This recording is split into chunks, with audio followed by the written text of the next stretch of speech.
Forged from the love of liberty in the fires of hope and prayer, with boundless faith in our destiny, we solemnly declare,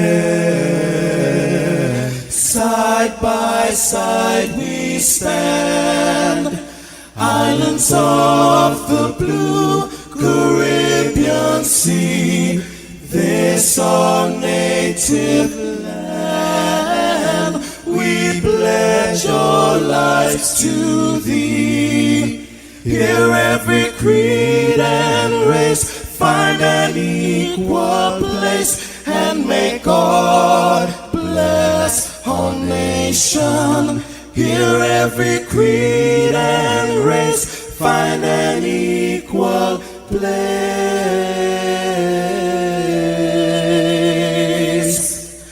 and may God bless our nation.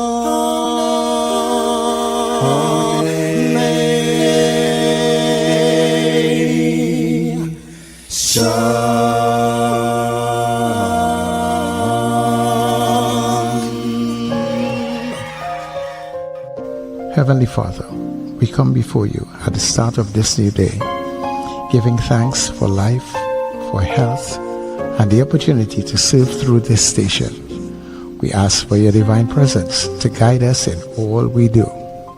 Bless this broadcast, that it may be a source of inspiration, joy, and unity to all who tune in.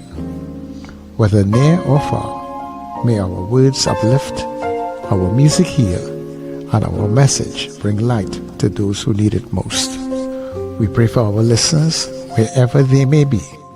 Grant them strength for the day ahead, peace in their hearts, and success in all they put their hands to. Cover those traveling with your protection and those at home with your comfort and provision. Lord, may everything we do bring honor to you and be a blessing to others. Guide our steps, bless our efforts, and let this station be a vessel of positivity and hope. In your name we pray. Amen.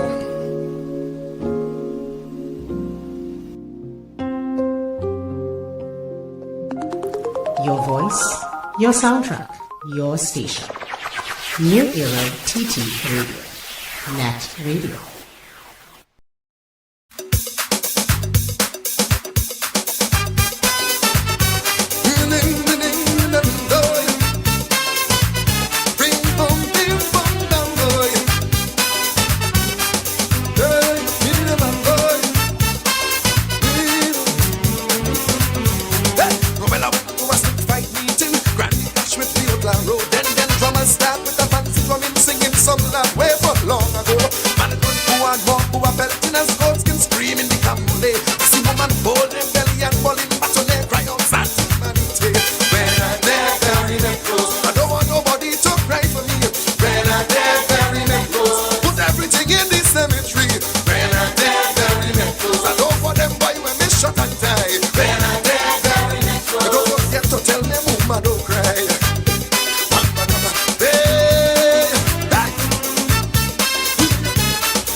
load, yeah, she sprinkle something, turn wrong and leave. So when I there, bury them close. I don't want nobody to cry for me. When I there, bury them close. Man, put everything in the cemetery.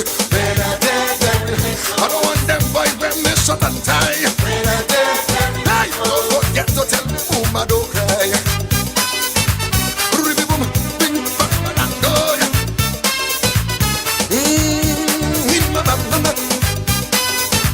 Wake up, rise up. It's the NETT Radio Breakfast Show, bringing you the energy, music, and vibes to start your day right.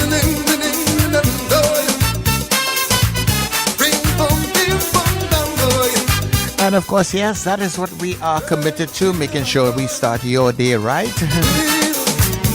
So good morning to you, Trinidad. Good morning to Tobago. Good morning to our neighbors in the Caribbean and our friends and family who are streaming all over the globe. How are you people doing this morning?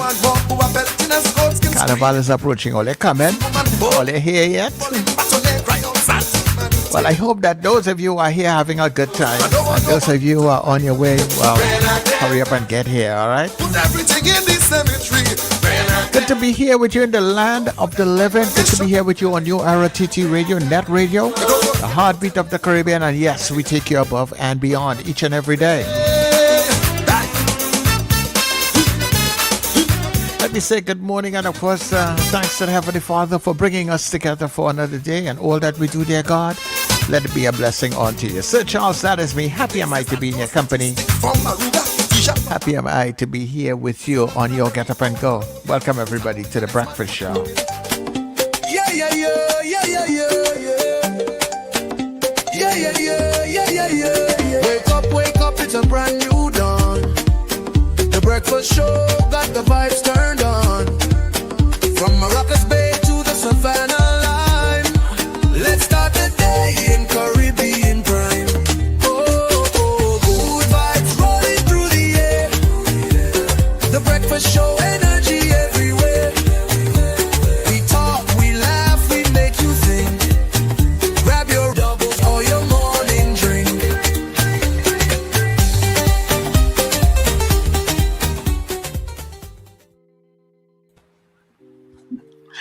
What's Thursday? If Wednesday is hump day, what's Thursday? Throwback Thursday. Throwback, okay. TBT throws Thursday. TBT, okay, all right. Throwback Thursday, all right. Because Tuesday, terrific Tuesday, right? Yeah. Okay. Monday is what? Moody Monday? Manic Monday. Manic Monday. Manic Monday, terrific Tuesday, hump Wednesday, Throwback Thursday, and Fantastic Friday. Fantastic Friday, yeah. Okay. And then you have Sappy Sundays. Yeah, and then you have Sappy Sunday. Okay. So what are we doing about Saturday?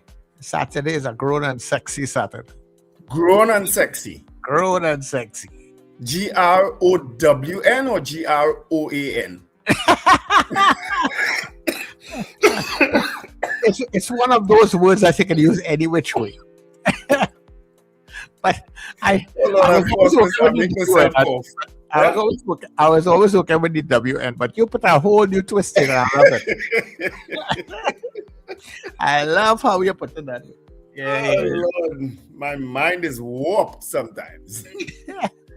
Anyway, good morning, Sir Charles. Good morning, Richard Ragubasing. Good morning, Trinidad and Tobago. And good morning, listeners and viewers all over the globe. Happy birthday to Rodell Phillips Simmons, Eloise Henwood. Hey, Eloise, happy birthday, my dear. Lyndon Lara, former councillor in the Sawa Laventille Regional Corporation, brother of Brian Lara. Gia Honey, I don't know who that is, but that Gia is a boy. I don't know. Maybe that's a son. Maybe that's a son's picture. Trevor Williams, Judy Alexis, Nessa Vanessa, and Peter Rowe out there in St. James. Happy birthday, Peter. And for anyone else celebrating a birthday today, have an absolutely fantastic day. Of course, good morning, good afternoon, and good day to the folks in Addis Ababa, Ethiopia. Special greeting. You have to tell me, Captain Rano Fifi, you have to send a message and tell me actually how you say it in your language. What do Ethiopians speak? My God, I should know all these things, you know. I shouldn't be asking these things on air. What language do you Ethiopians speak? I'm not sure. But let Let me ask Google one time. Yeah, ask Google now. Yeah. If you can find out what's going on there one time. Right. What run is up early, so he just might be able to help you out with that too. Yeah. It's a multilingual nation with over 80 languages. Wow. But Amharic, A-M-H-A-R-I-C, is the primary official working language used for federal government business, followed by Oromo, Tigrinya, Somali, and Afar. So Amharic is the language. You know, Captain Ron did tell me that. Amharic is the language. Yeah. Amharic is the main language. All right? Yeah, real language to learn, boy. Yeah, so I had to learn good morning and good afternoon in Amharic. If you come in Trinidad, you don't have so much language to learn. True. You just learn English language and English language. So it's language and slanguage. I always remember my former English language teacher was Freddie Kisoon. And he said there's language, English language, and there's slanguage. Because, you know, we have sayings for everything, right? In Trinidad. So there was language and slanguage. Huh? And then we go with obscene. Well, that's yours and Corey and Richard. I do use that one. I see two. So you only use that one. The English language, the language, and the obscene language. And the obscene. Guyanese people got very good at it too, using obscene language. My God. Yeah. Once you click on one of those videos, you just keep getting them, you know, sometimes. But anyway, we are happy to be here, folks. The weather is, when I walked outside just now, it was actually drizzling lightly, very lightly in Arima. You know, so I hope the weather is fine on your end, wherever you are, and that you have an absolutely fantastic day. Yeah, well, at my end, it's looking pretty good this morning, you know? Okay. Yeah. Good to hear. That's how it is. Mm-hmm. Well, before we get into everything, let's get into our good news because we keep pushing everything all over the place. So I'm telling you. Yeah, let's get into our good news for this morning.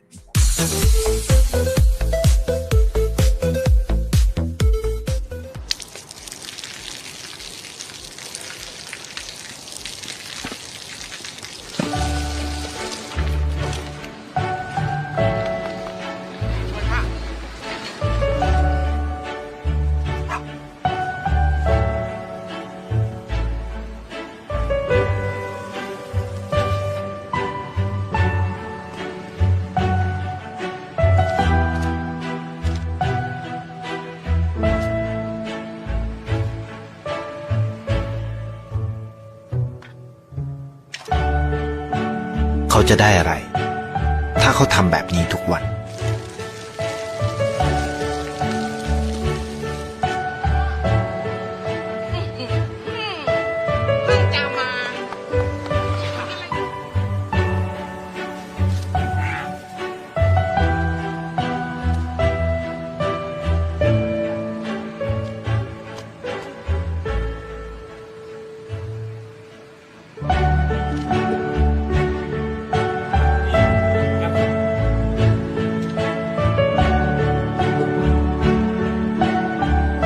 เขาจะไม่ได้อะไรเลย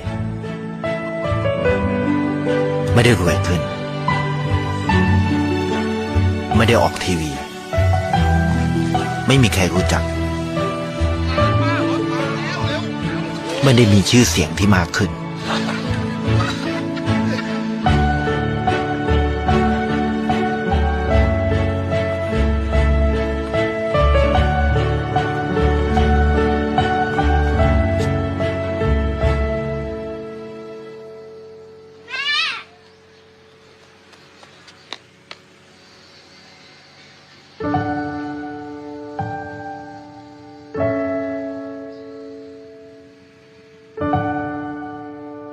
เพราะสิ่งที่เขาได้คือได้แค่ความรู้สึก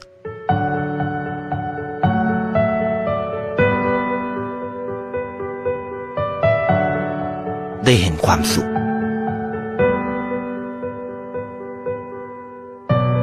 ได้เข้าใจ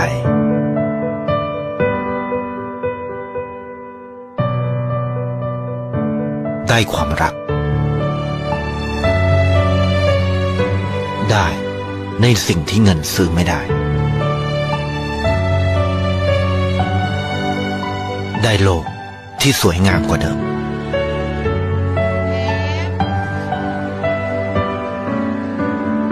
ในชีวิตคุณอะไรคือสิ่งที่คุณต้องการมากที่สุด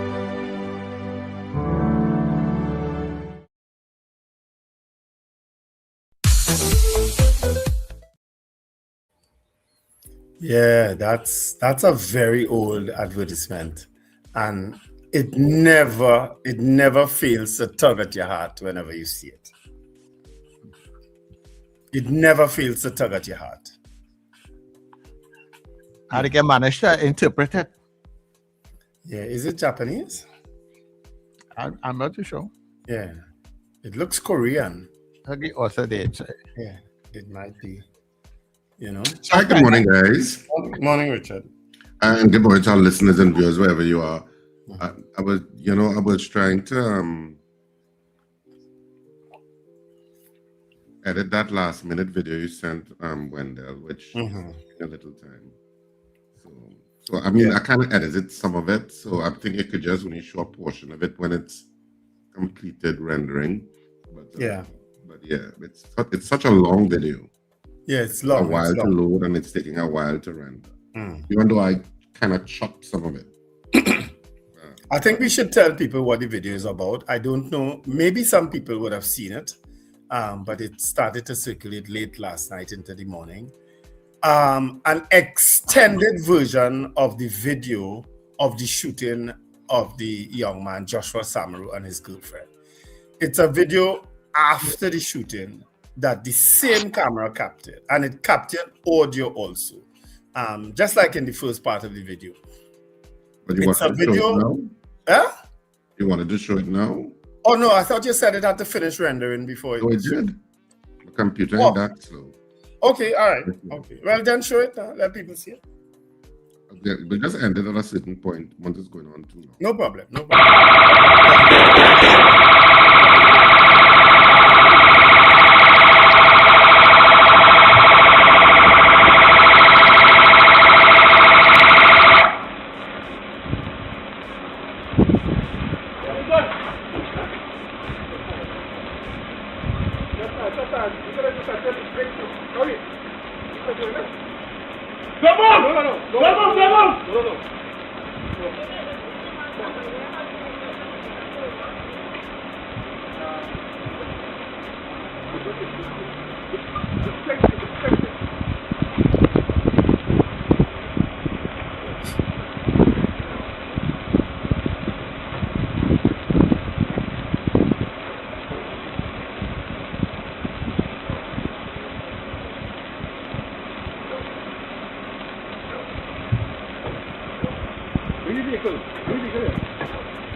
I have no idea why they don't call ambulance.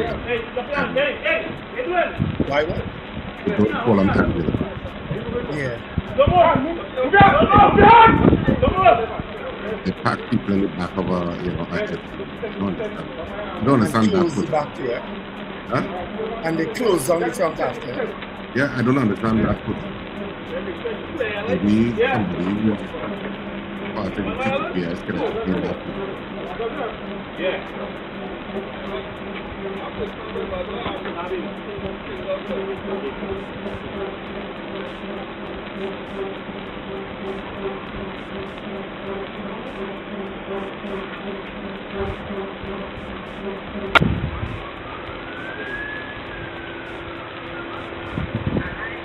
So this is after the vehicle left with the people in the back of the trunk. And a lot of police officers, endless police officers came on the scene. Endless.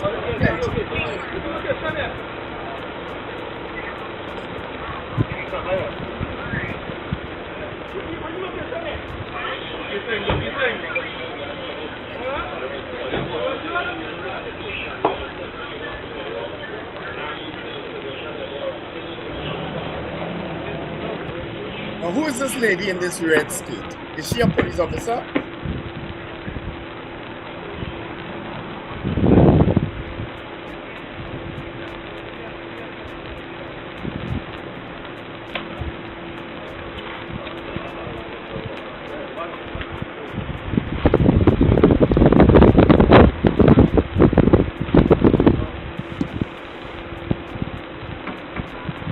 Has to be.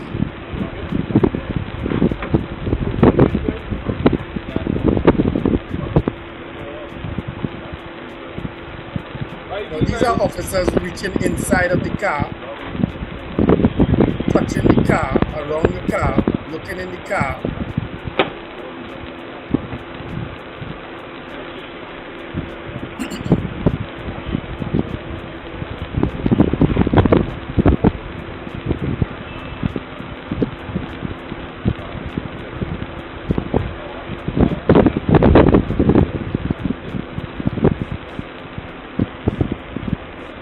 Is that a camera in front of her? Or a bag or a purse? Looks like a bag.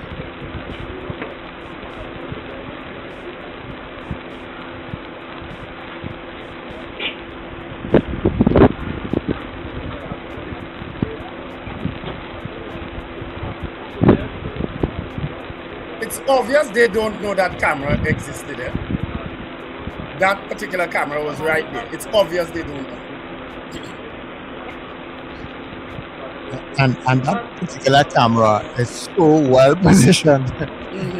That car crashed in the right spot. That if it had gone like 3 feet down the road, you would not have seen it. No, you would not have seen, unless they have a camera facing the other way. It's just as if some force to let us say, stop here, don't go no further. And the camera is equipped with audio, as you can hear. Yeah. I mean, and it's in such a position as it is, like just rightly positioned. The car pick up everybody in this.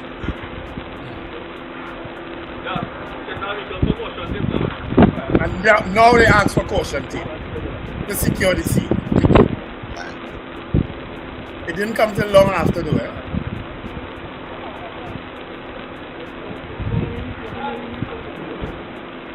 Any particular thing that you look for again? No, it just shows the amount of statements that they may have to go through. There was at least 24 officers or more there at some point in time. And a lot of them went to the car, looked in the car, touched the car, one even tried to open the back door at one time.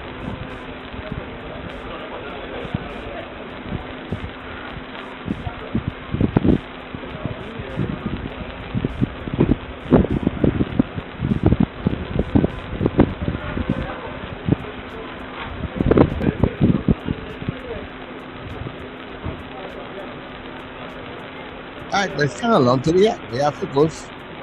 Any particular thing we're looking for here, or just watching? No, it's just for people to get a sense of how much contamination of that scene, because there would have been spent shells on the ground too that at no point in time you saw them try to secure, because they would put markers on the ground. Not so, it's not a standard thing. We are not police officers, so we can't answer you. Yeah. Well, I'm sure a police officer in the chat would tell us. If you want to ask us, because from what we see in the movies and in... At no point in time you saw them take a gun out of the car or any type of weapon out of the car. It's a long video, folks. I'm sure you'll get it at some point in time, because it's circulating. So I don't know if that's one of the videos the commissioner referred to, that he has other videos of videos with audio and so on. Because that has clear audio on it. Well, it can't be that. I can't assume it's that, because that's not police video. I assume the police may have some video. Don't they have dash cams and stuff on their police cars, like you see in the US? Supposed to. I don't know if they're working.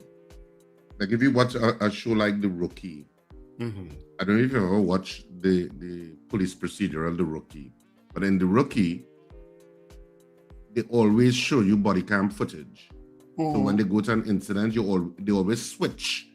The show switches to the body cam footage. And you see the time, which officer it is, what is being and what time it's being recorded, the date, etc. And then sometimes you have footage from the dash cam of the vehicle, and they have to log it in at certain points. The logging in of whatever the footage is important. So you see, police services that utilize the technology in a way that accountable. Yeah. That video footage also showed one or two police officers going on to the side of the car that in the drain. I don't know for what purpose, but it's I don't know where this will end or how it will end. But let's just hope the family gets justice at the end of the day. Let's just hope enough politicians see this, enough people who are concerned people in society see this and recognize it for what it is. That we have a problem. We've had a problem for a long time, but we had a problem played out in front of in all of Trinidad and Tobago and for the world to see. Our problem played out for the world to see. Just like our America's own playing out for the world to see, our problem played out for the world to see. We have a problem in Trinidad and Tobago, people. And we even have a bigger problem with that other accusation that came from the Prime Minister, where she has accused two independent senators of approaching a senior government senator for personal favors for their vote. Now, that's a serious accusation. That's bribery. That's a charge. Two independent senators, if true, should be on a charge today. Okay? They should be removed from the Senate and on a charge today.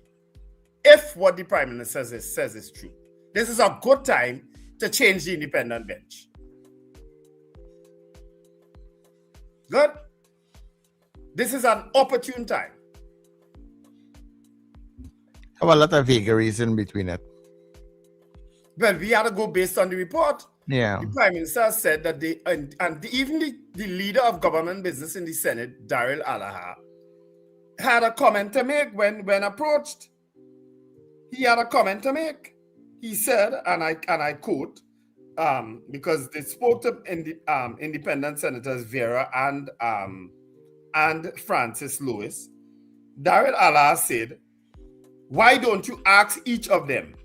GML, that's Guardian Media Limited, loves to report their vapid comments in preference to others. They know who they are." That's a comment from the leader of government business in the Senate.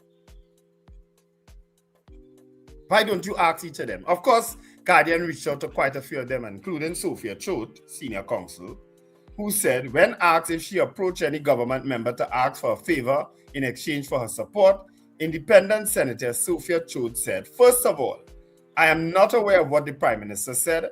And second of all, I certainly approached no one. No one approached me, to be fair. I don't know what that is about." What is really going on?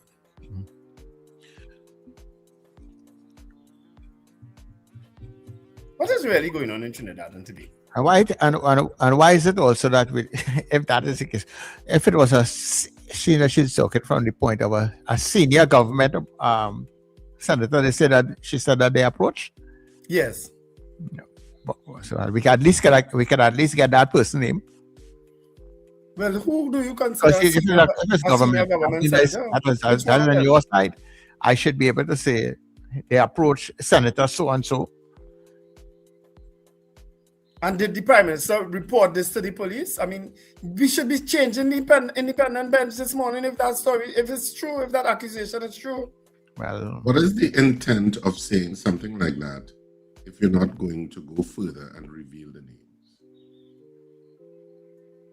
What's your intent? You haven't been shy about saying anything else. You were very, very categorical because this is the new reincarnation of the UNC and the big and the bad. So I didn't know the big and the bad, except when it comes to naming senators that you're saying asking for favors. That is so big and bad to do. It's big and bad to say kill them violently. It's big and bad to say a lot of things. Vapid, shallow. It's big and bad to say a lot of other things and responses, even though you, Wendell Stephen, on this show, recorded to all of our thousands of listeners, said it was not written by her. So you just as guilty because you putting things out there and not saying who writes those speeches. So she following your playbook. No, I'm in the media. Because you say I'm in the media, sir. I have to keep my source, She's protect my sources. Too, in a sense. I have to protect my sources. Oh, and she's saying, well, then name the senators because it's a big bad UNC, not so. Yeah. They have a poster, not so. They spend time, some tree get killed to put up that piece of paper that said big bad UNC. Yeah. But even though you don't want to, if you're big and you're bad, name the senators. Yeah. But even if though you're about the mantra from the current UNC administration is they are against corruption, they're against all of this, they're for transparency and accountability, then say who it is. Mm-hmm. Yes. What is more accountable than that? Otherwise, why are we talking about it? Yeah. But that'll be the basis of our poll question today, people. Should the Prime Minister name the independent senators who ask for personal favors? That will be our poll question today. Should she name them? I don't understand this thing about politicians where they just broad brushing people now with everything, you know. To me, this is an exercise in spinning top in mud, literally, because unless... No, Richard, it's a serious accusation. Don't dismiss it. Yeah, I could say it's a serious accusation that aliens are coming tomorrow, and I know. But you will know. So because you don't, you're ahead of them. So I would say, what does that mean? So, what's your intent? What's your intent of putting that out there without revealing who it is? Because politicians always have intent. They're intentional for whatever reason. So, so is it? I don't know. I can't answer that question. But I'm saying if you're saying something like that, say who it is. Yeah. Sean because Victor, saying who it is holds those people to account. And if it's not true, then they will sue you. Right. True. But if let's go down the rabbit hole of the Prime Minister. I'm not going down no rabbit hole. Right now we're going and read the people in our chat. All right, okay. All right. Go down the rabbit hole, post all of that. Folks, you see the discipline within me when I get both. I'm going to read the chat. When I get instructions or directions. Suzanne Jessup, good morning, Suzanne, Suzette, and Mrs. Gemma. Send a lot of hearts today. Valerie Mendoza, Margaret Thomas, Brennan Smith in Goodwood, Tobago, Manuela Peters. Ava Smith says she's locked on. Anthony Tinto out there in a very cold Toronto.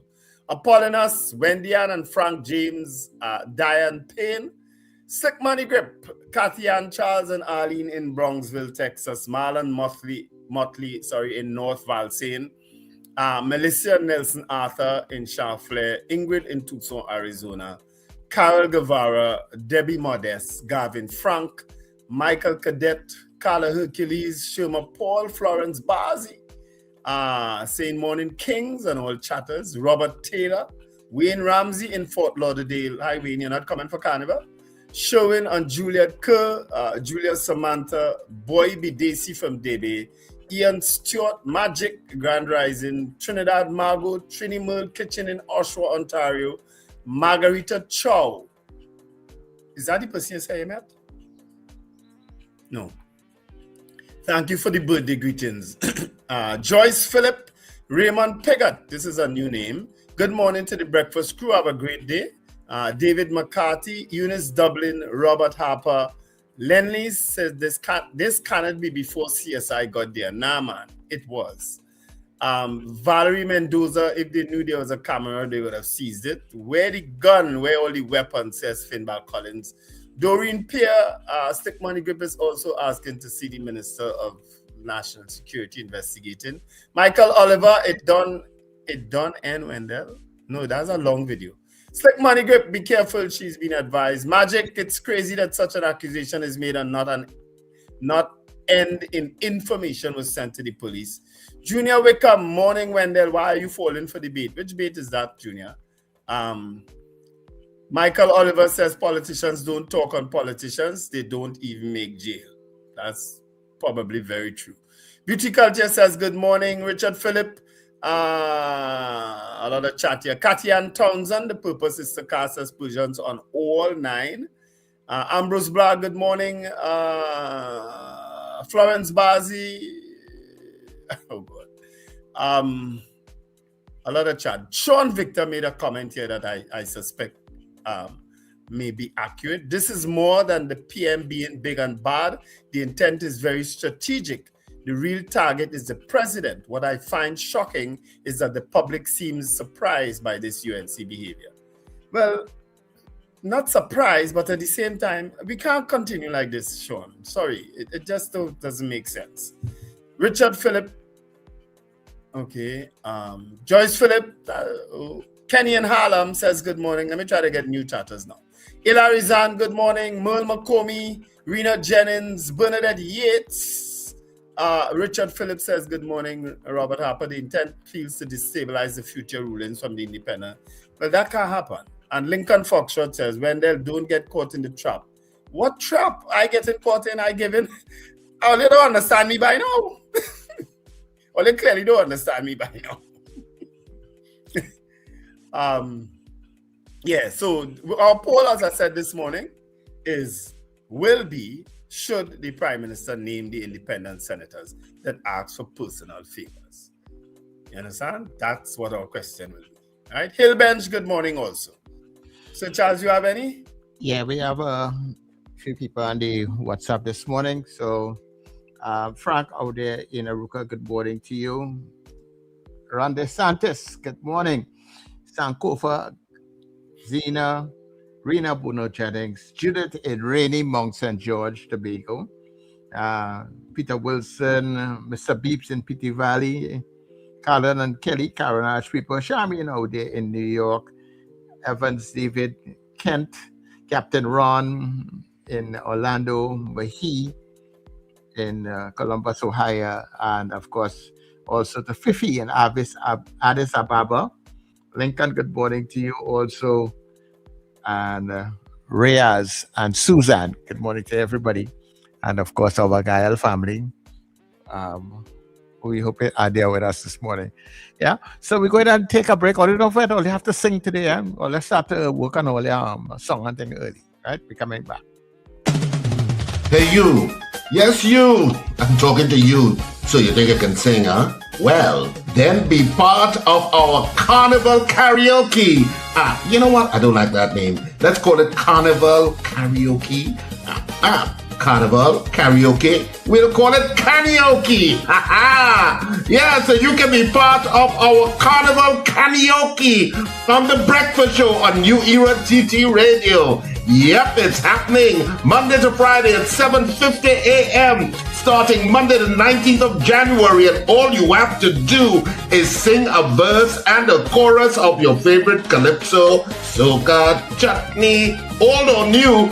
Just sing it good, and you could be our karaoke singer, our champion for 2026. We're taking 2 contestants every day, and we're choosing one winner whose name will go into the championship box. And on Carnival Friday, the 13th of February, we'll have a grand draw for the karaoke champion on the Breakfast Show. The first ever prizes. Well, don't worry about that. You'll get something. Just come and sing and be part of our Carnival Karaoke on the Breakfast Show and New Era TT Radio. Sing, the man, sing.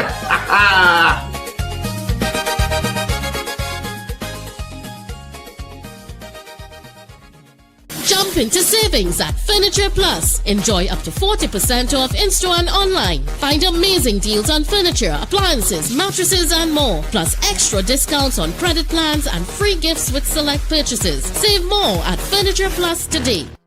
This carnival, the seas are calling. Production Sounds and Ace Limers Entertainment presents Foreign Exchange. Foreign Exchange. A carnival season boat ride like no other. I wanna be somewhere where the music is. Sunday, February 8th, 2026. Hearts Cut, Shakarama. Step aboard the Ocean Pelican and experience where soca meets the open water. Boarding 7 p.m. Sailing 8 p.m. Music by Production Sounds. D.O.C. Kevin Baker. Beats by Robin, Young Pro, and Bounty the Voice. DJ Eldon. And featuring International Steven. All the way from the U.S. Tier 1 tickets, $250. Tier 2 tickets, $300. Cooler included. No glass bottles allowed. Get your tickets now at islandetickets.com or call 29218-4747. Sunday, February 8th, 2026. Hearts Cut, Shakaramas. Foreign Exchange. With your bad energy. End times is here. Are you prepared?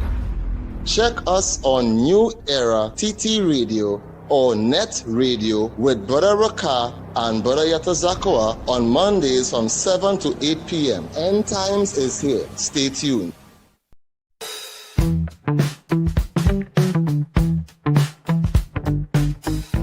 S&H Rumbox, 137 Western Main Road, St. James, for all your retail and wholesale needs for alcohol and non-alcoholic beverages. Call us at 686-0599 or visit us at 137 Western Main Road, St. James. S&H Rumbox, drinking out of the box.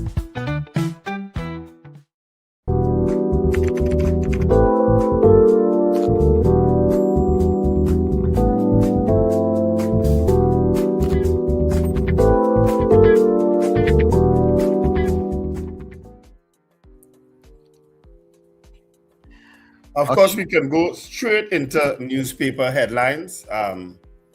Two shameful senators. That's one of the headlines. This is a serious accusation, Prime Minister. Come on, do something about it. Penny open to crime talks with Kamala. That's one of the other headlines. Under 17 women score 8, and I guess that's in football. Can't stop peak. I don't know. That looks like cricket. I'm not sure. Some other stories trending in the Express. Man shot after he jump kicks home intruder. Man tries crossing 3 lanes of highway dismembered by cars. Ooh, where did that happen? PM lashes back. Explosive allegations against independent senators. Courier robbed at gunpoint in Sangre Grande. Off-duty officer intervenes. Man charged with kidnapping, choking, and rape. I don't know where that is either. But those are all trending stories in today's Express. Right?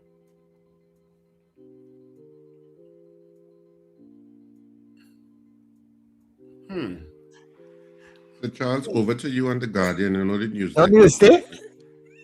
News and stuff? Well, I'm seeing kind of old stories. Oh, okay. All right. Let me check and see what's going on in The Guardian here. So in The Guardian, let me get Richard out there. In The Guardian today, not so. Independent senators reject PM's claim of them selling their Zoso votes for government favors. And UNC senators call for resignation of entire independent bench. I mean, that is a strategy. Independents cite reason for lack of Zoso bill support. PNM challenges Kamala to name independents over Zoso vote claims. Al-Rari government rejects 106 amendments to bill. DCP Benjamin Zoso or not, cops will do their jobs. And LATT, the Law Association, queries cops' decision not to suspend cops in fatal shooting, as in the Commissioner of Police. And that is it for The Guardian. All right. Yeah, the cops are supposed to do their job. A state of and that's my problem, you know. That's my fundamental problem. That they feel that a state of emergency is something that's permanent and should be afforded to them. Of course, police are supposed to do their job without a state of emergency. But they have been largely doing their job in Trinidad and Tobago without a state of emergency. I know, but Junior Benjamin having to say that the cops will do their job whether there is ZOSO or not is pandering to some sort of explanation given when a state of emergency does not exist. Yeah. A state of emergency is not supposed to exist. You don't need a state of emergency to fight crime. Many countries do it without that. I saw some brief clippings of that thing with Junior Benjamin. I am at pains when he is put before the public, because he shouldn't be the one after having the answer for these things right now. But isn't he operations or something like that? DCP admin, I think, administration. He moved from operations. Okay, I thought he was operations. I stand corrected, but I'm not sure. You understand? But I don't think he's operations. I think he's DCP admin. And so Charles, could you remove me from the screen, please? And I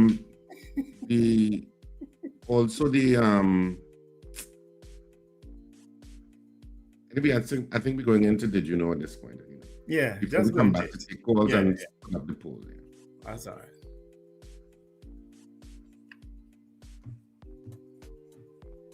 I think Sir Charles stepped away.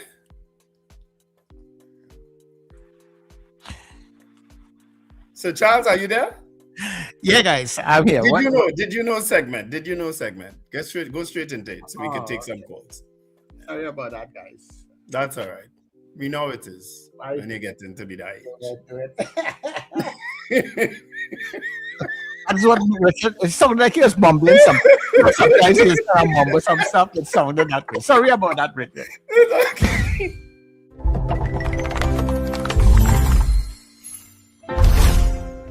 She designed the most famous wedding dress in America. Millions loved the gown, but they hid her name. Her designs became national icons, but they erased the black woman who created them. Meet Ann Lowe.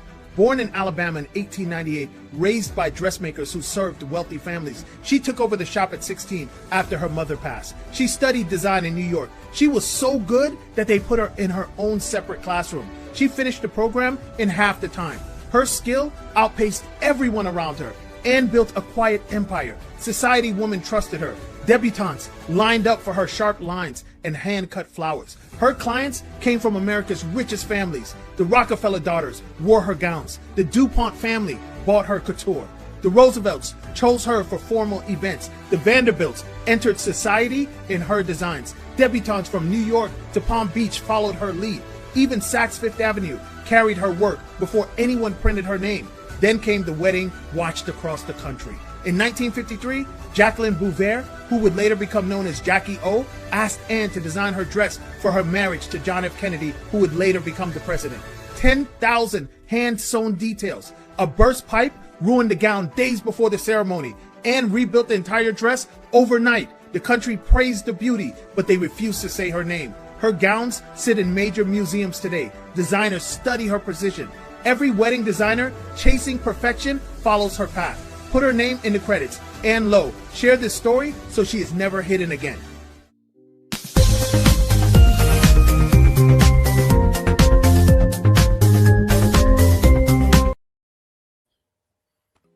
Okay. Ann Lowe. Yeah. All right. There was also never hidden again. She's never hidden again, but Wendell is. Yes, I am hidden. Oh, I am. Oh, sorry. That was my fault. There was also another video yesterday where they interviewed the Minister of Homeland Security. I advised the Minister of Homeland Security eons ago, stay away from the media. When you see them run, blow in a bag and run. Go fast, get away. Don't do an interview in the media, Minister of Homeland Security. Stay away from the media. You could come on the breakfast show, but stay away from the other media. Do not say anything. Get away from them. Speed, fast. Well, he did say in that interview that come February 1st, there's a plan B. Yeah, how long are we hearing about that plan B? That's the go-to. That's the go-to. Naturally, naturally the journalist will say, well, what is the plan B? And he said, well, I can't tell you that. Yeah. You know, a version of that is what he said. I can't tell you that. You know, we can't lay out our plan. It coming. We have a plan. That's very comforting. He should stay away from the media.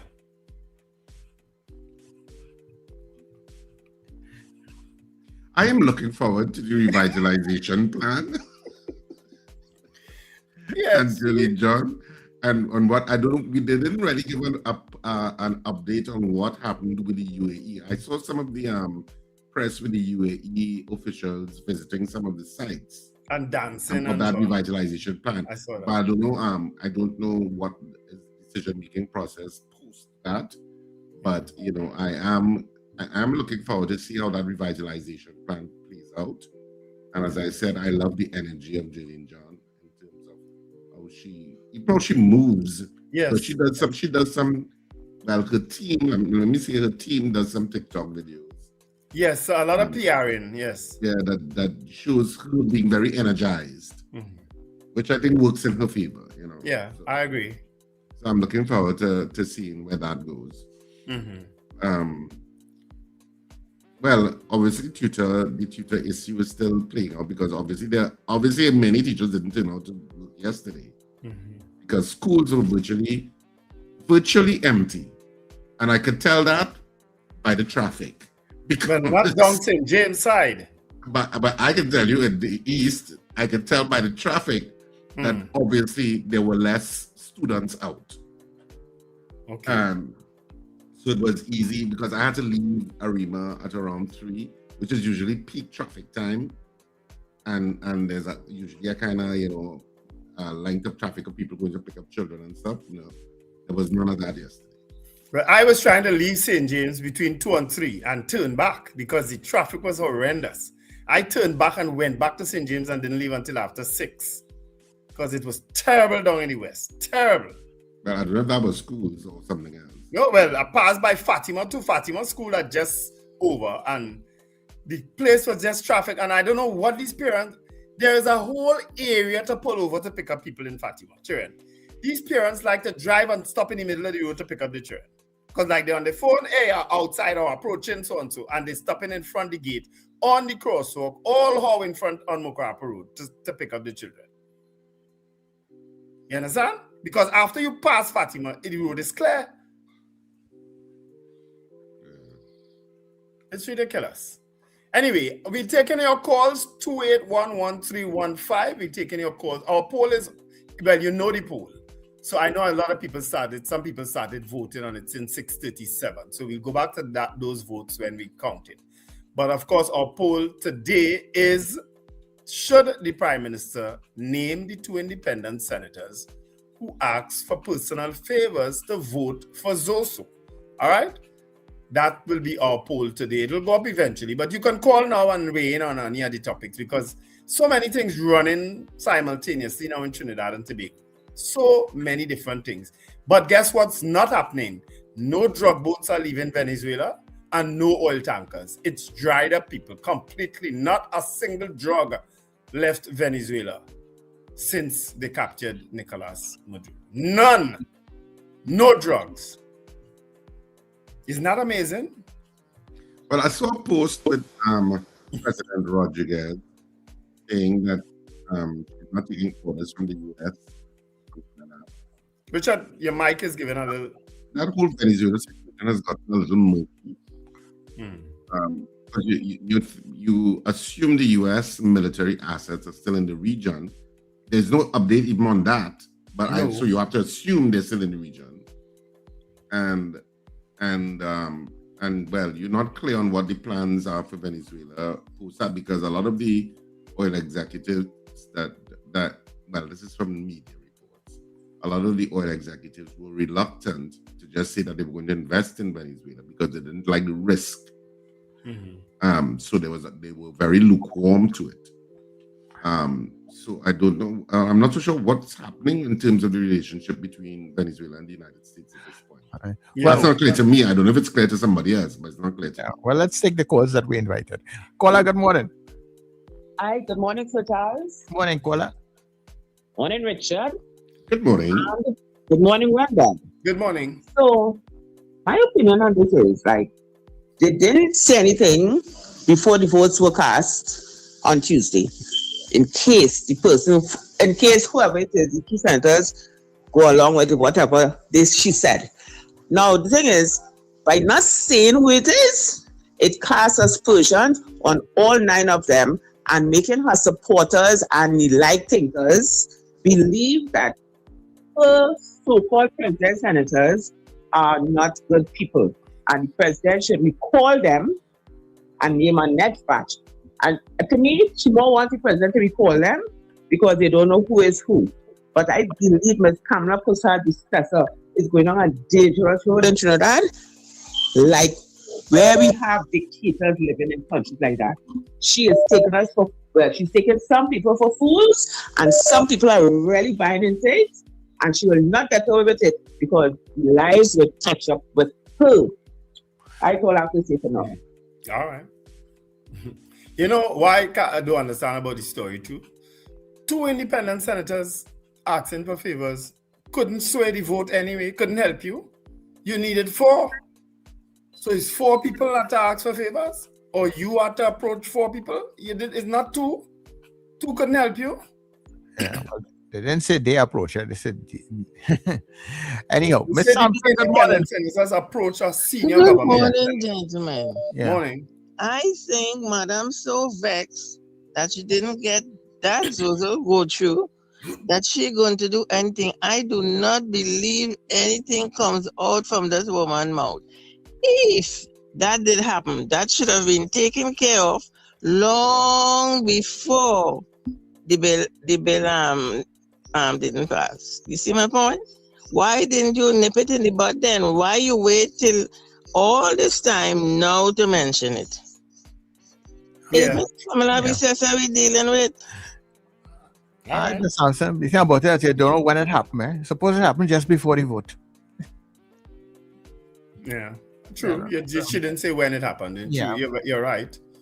Hello, good morning. Yes, Mr. Charles. Morning. Morning, Trinity. Mr. Wendell, Mr. Richard, morning. Morning, Mr. Patrick. Morning, Mr. Patrick. Trinidad and Tobago, morning. Beautiful sky outside, man. What's the trouble in there? It just had a shower rain here in Arima, but it gone. You're not looking like you want to rain. Yes?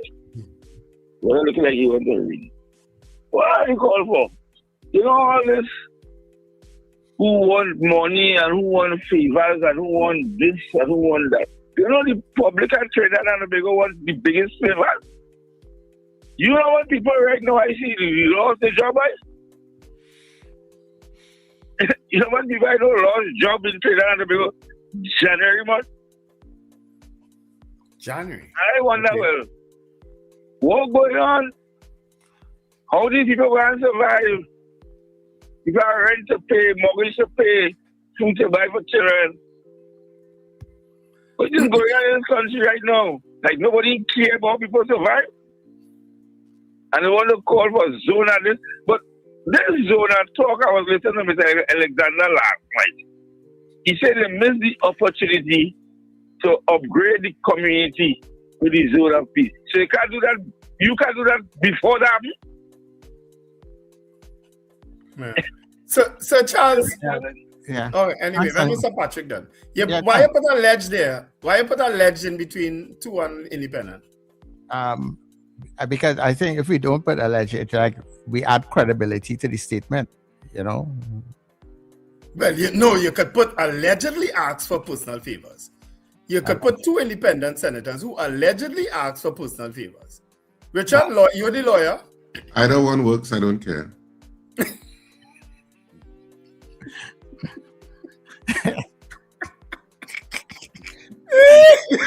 Good morning to you.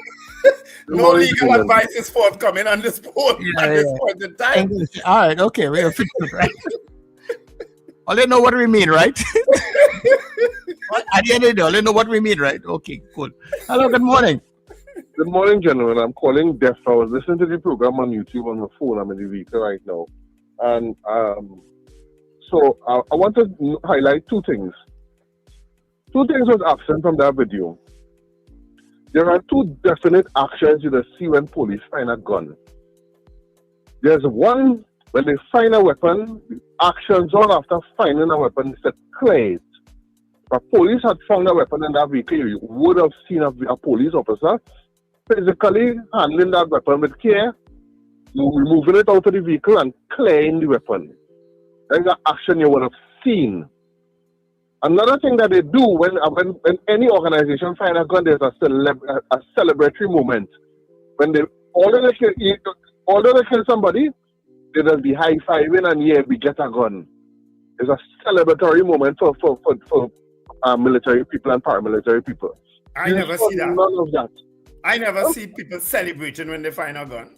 Police and soldiers, when they find a gun, they are very excited. They get very excited when they get a weapon off the streets. It's a moment of celebration when they find a weapon off the streets. Alright? You saw none of that. So I am more convinced now that there was no weapon in that vehicle. Okay? Yeah. I take your point, Lincoln. I take your point, Lincoln. But you know, Lincoln, what was curious yesterday about the Minister of Homeland Security in that press interview he gave is he seemed to suggest that they will consider bringing laws to prevent people releasing footage like that. Yeah. He seemed to suggest it in a He said it before. It was implied. It was implied. Yeah. And I'm like, what? Are we going down? He was doing that since the Beyond the Tape program. He was saying that since the Beyond the Tape program. So this is nothing new. Right? This is nothing new. This is something that he is continuing from the Beyond the Tape program. And a lot very of right. He has articulated that before. Yes, everything that you see have been implemented. If you watch the Beyond the Tape program for 8 years, you would have seen things that are being implemented. Now it's things that Alexander suggested for the last 8 years on the Beyond the Tape program. Lincoln, you and Carl Guevara must be the only two people I know suffer for the last 8 years, watching us. And I'm glad that we did, because now we can see what strategies are being put in place. I'm glad that we did. Right? Now we could see the tyrant that is in the chair of the Homeland Security Minister. We can't encourage you calling him a tyrant. You know what I mean? I understand what you mean, but don't call him tyrant. Use another word. Yeah. All right. So we are going for the news, and we will be back, people. So our poll is up here, people. Vote.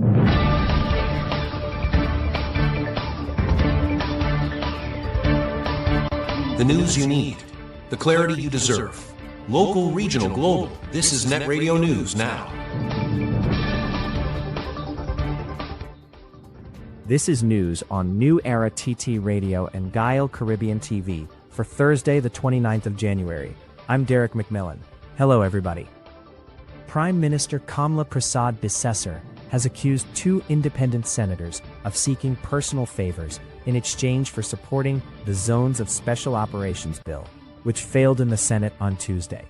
In a Facebook post, she said the requests were rejected and claimed the senators must live with that shame. The bill, aimed at creating crime control zones in hotspots, required a special majority, but was voted down, with 8 independent senators opposing and 1 abstaining. Prasad Bisesar also criticized the PNM, accusing it of blocking crime-fighting measures, while opposition leader Penelope Beckles welcomed the bill's defeat. Deputy Police Commissioner Junior Benjamin says the failure of the Zones of Special Operations bill has not discouraged the police, who will continue regular anti-crime operations across Trinidad and Tobago. The ZOSO bill, which required a special majority in the Senate, was defeated after independent senators did not support it. Speaking at a media briefing in Port of Spain, Benjamin said the police service remains focused on crime prevention, detection, and enforcement regardless of the legislation's outcome. He added that the TTPS has strategic and operational plans in place and expressed confidence that 2026 could become one of the safest years for Trinidad and Tobago. Opposition leader Penelope Beckles has welcomed the Senate's defeat of the Zones of Special Operations bill, saying it proves democracy is still strong in Trinidad and Tobago. In a social media post after the vote, Beckles praised senators who opposed the legislation calling it a victory for the people. The bill would have given the Prime Minister and National Security Council broad powers to declare communities as security zones with expanded police and military authority. It failed because it did not receive support from any independent senator. The final vote was 15 in favor and 14 against, with one independent senator abstaining. Police say 33 students have been arrested since officers from the School-Oriented Policing Unit were placed in schools across Trinidad and Tobago last September. ACP Brian Sudin reported the arrests were for offenses including marijuana possession, weapons, sexual misconduct, assault, and resisting arrest, covering the period from September 2025 to January 28, 2026. He noted that vaping is one of the most common issues, along with fights and disorderly behavior, highlighting the need for health intervention and conflict resolution programs.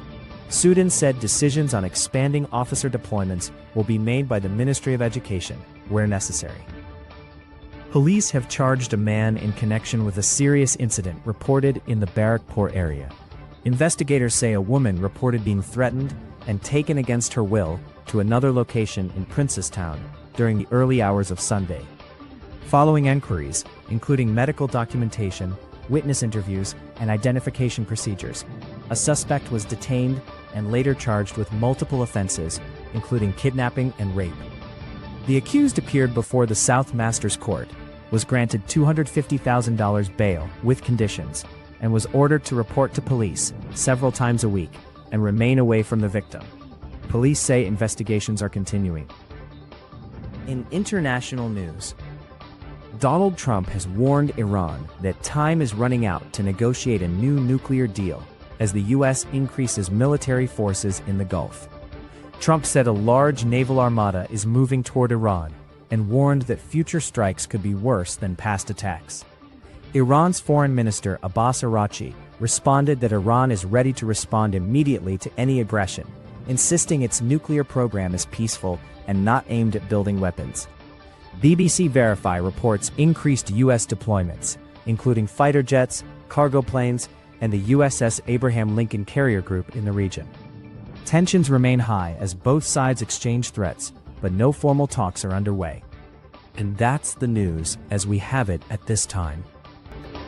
That was News Now. Stay informed with New Era TT Radio, NETT Radio.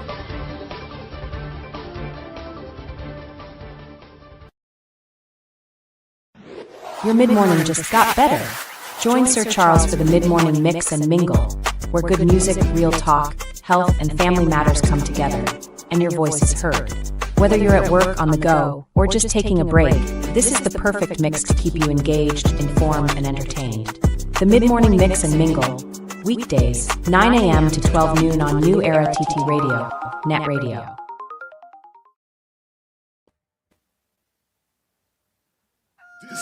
Morning vibes, fresh energy. This is the NETT Radio Breakfast Show.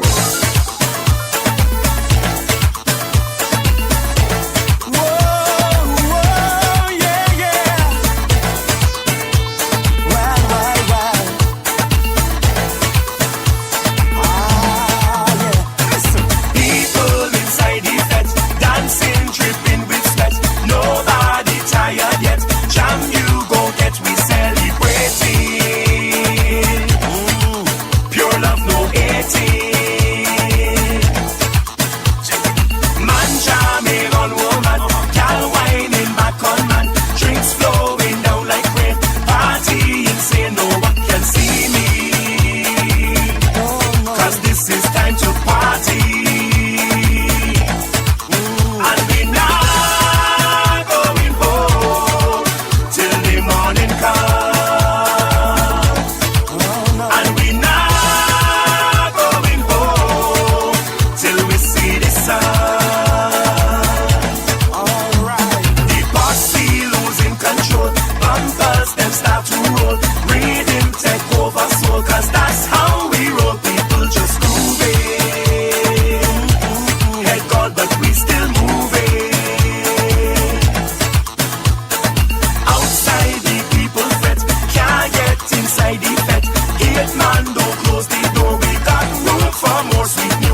having fun. She not leaving till the sun is rising.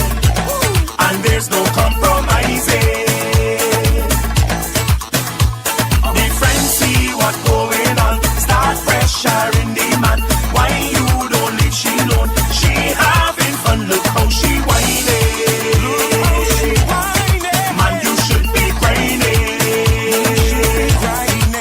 Cause she not going home till the morning come.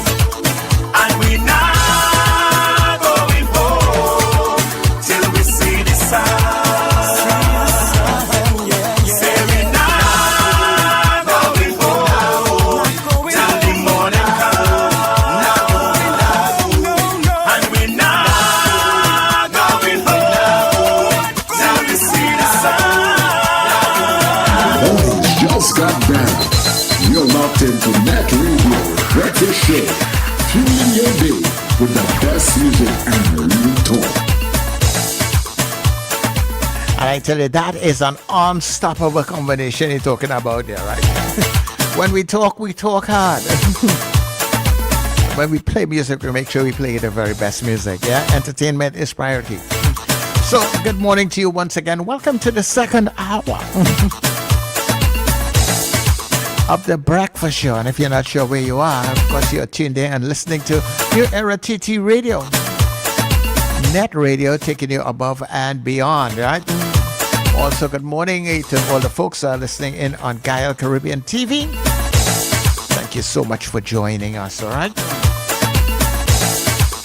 And remember, when we come off of the TV feed and the YouTube and Facebook feed after 8 o'clock, you can listen to us on our website at newerattradio.com. That's newerattradio.com. New Era TT Radio on TuneIn. Get us on all your Google and Alexa devices.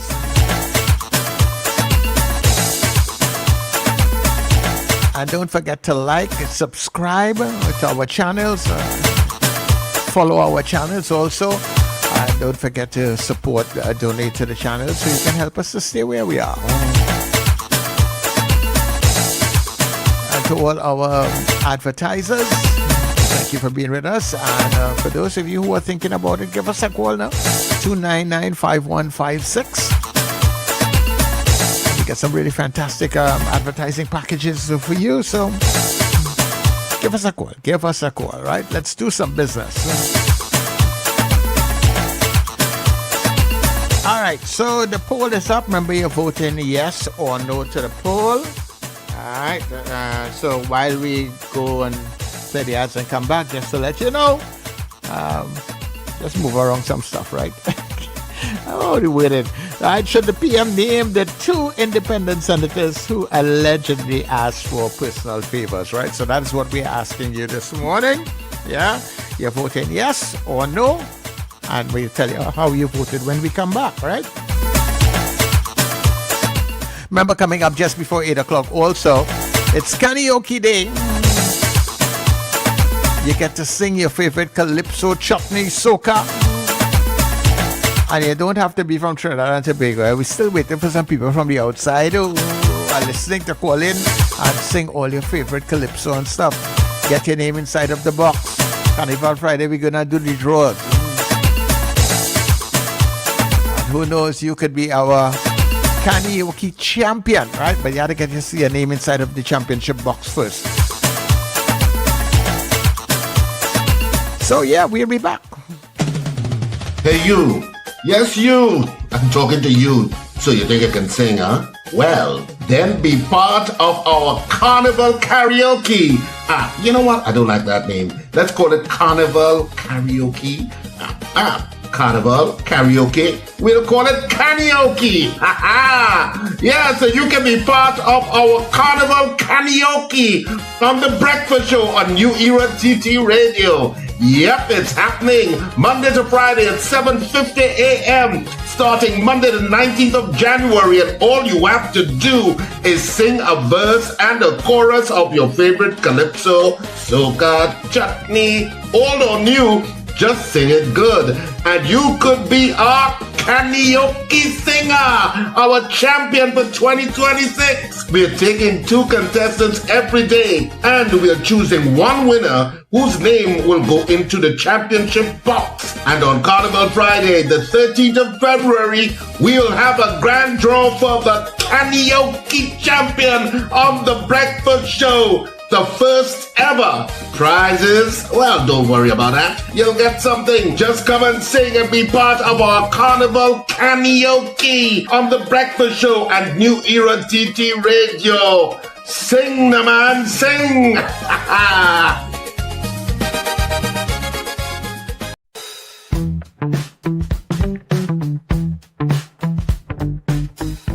S&H Rumbox, 137 Western Main Road, St. James, for all your retail and wholesale needs for alcohol and non-alcoholic beverages.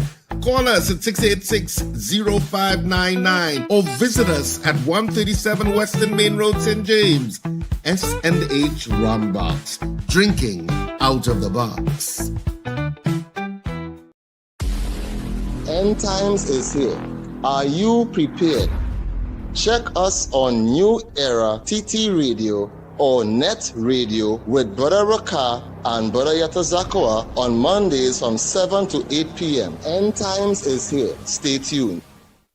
Jump into savings at Furniture Plus. Enjoy up to 40% off in-store and online. Find amazing deals on furniture, appliances, mattresses, and more. Plus extra discounts on credit plans and free gifts with select purchases. Save more at Furniture Plus today.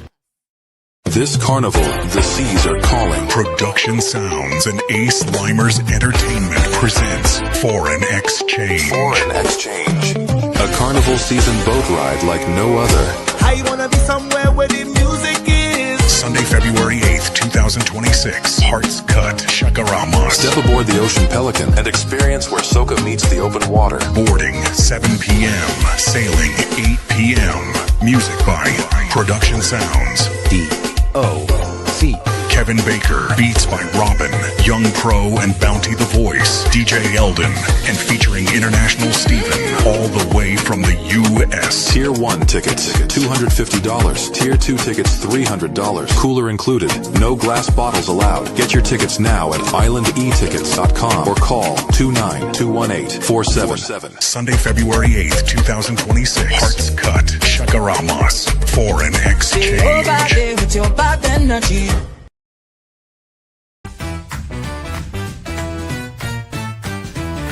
Advertise with us on New Era TT Radio, the fastest growing streaming platform for talk in Trinidad and Tobago. Audio and video ads welcome. Elevate your brand with us. Connect with us at newerattradio@yahoo.com or call us at 299-5156. Now what are you waiting for?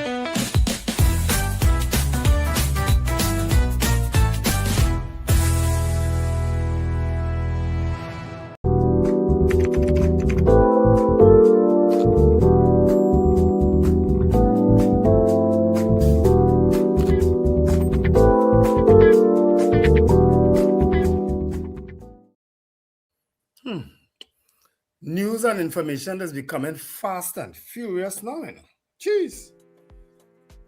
When they say you're on the information highway, they ain't making joke, you know. That is why sometimes I just had to not read open messages, not look at, or regrettably sometimes block people because it's been overkill. Sometimes I am overwhelmed by the news and the information that comes to me. And of course, when people send it, they expect you to raise it, right? Or share it as a, and I can't deal with it sometimes, you know what I mean? Sometimes it really is too much. It's way too much. Send your stuff. If you check all these links every day, people send you from Facebook, YouTube. I don't know how some people just do it. Because every time you open something, it's at 2 or 3 minutes. If you want to watch it, some of them might be short, but some are kind of 5 minutes, 10 minutes. I can't watch all of them things. A year ago, maybe just so, I subscribed to extra space on my phone from Google. So I actually pay like US like $10 or $15 a month every month to get extra space. The other day, my phone warned me that I'm running out of space again. I said, what the hell? I know. You have to go and clear all that, you know. Yeah. Because all that is take up your space, you understand? And Right? just deleting it from the person who sent it don't work, eh? You have to go into your phone and delete and oh god. Yeah, you have to go in directly and delete and make sure it out of the system and that sort of thing. And you know what I realized? For all the years that I keep getting newspaper from anybody, whether they send you the Guardian or the Express or the News or whatever, that's still on my phone. All these years, I needed to clear that away. Yeah. Because all that taking up space. Yeah, you had to go in the back of the come like you had to go in the back room or downstairs. Yeah. and clear out all that, because once you open it, it comes down on your phone. Or you have to make sure you have the setting also on your phone not to download certain things. I have to do that on my WhatsApp because there was a time with my WhatsApp, every time somebody send a video and I open it or it downloads on my phone, I go in the back and tell WhatsApp, do not do that. Yeah. To save that. My phone is in a mess again, people. But that's like your phone always crashing and all kind of thing. Yeah. So, that's a lot. I'll have to figure out how to deal with it. Anyway, our poll, should the Prime Minister name the 2 independent senators who allegedly asked for personal favors, all right? We have lots of votes, and you can continue to vote all now as we go back to 6:37 where the first vote came in. So this is going to take some time, me sifting through all the comments. All right, but I know the first vote came in at 6:37 from Apollonius. That's when the first vote came in, right? So when you're ready, Sir Charles, let me know. Yeah, I am very ready. You are ready? Yeah. All right. So Apollonius said yes. Rena Jennings, yes. Ava Smith, yes. Eunice Dublin, yes. Hilary Zahn, yes. Slick Money Grip, yes. Or call a snap election. Ooh, you going far. Good morning to WRSC, Wendell, Richard, and Sir Charles. That's from Kim Govaya. All right. She also says yes. No, she didn't vote there. It's Kenny in Harlem says yes. My apologies. See why I had to sift through this thing? Kim is saying exemplary program. Thank you very much for your vote of confidence, Kim. Florence Bazi says yes. Boy Bidesi says yes. Annalie Johnson, yes.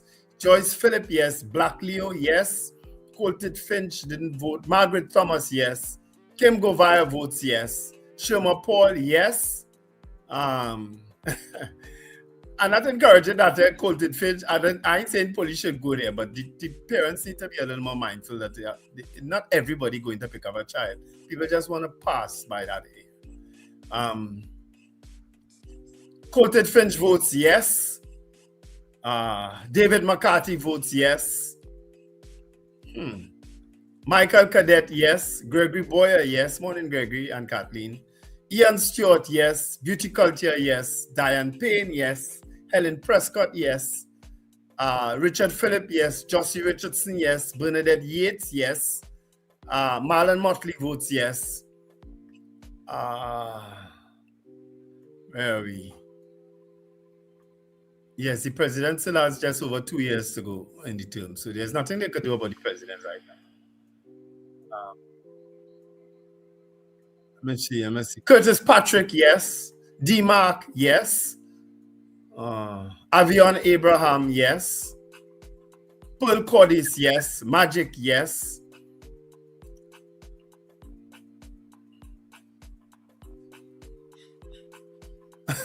Who is this? Look at his name. Woodshit Radio Station. Woodshit Radio Station. Oh, yeah, forget your name. Really Paul. Forget your name. People just get out names from. No, that's the name, you know. That's the actual name? Yeah, that's the full name. That's the name they're going out on the chat. Finbar Collins, yes. Scorpion Pepper didn't vote.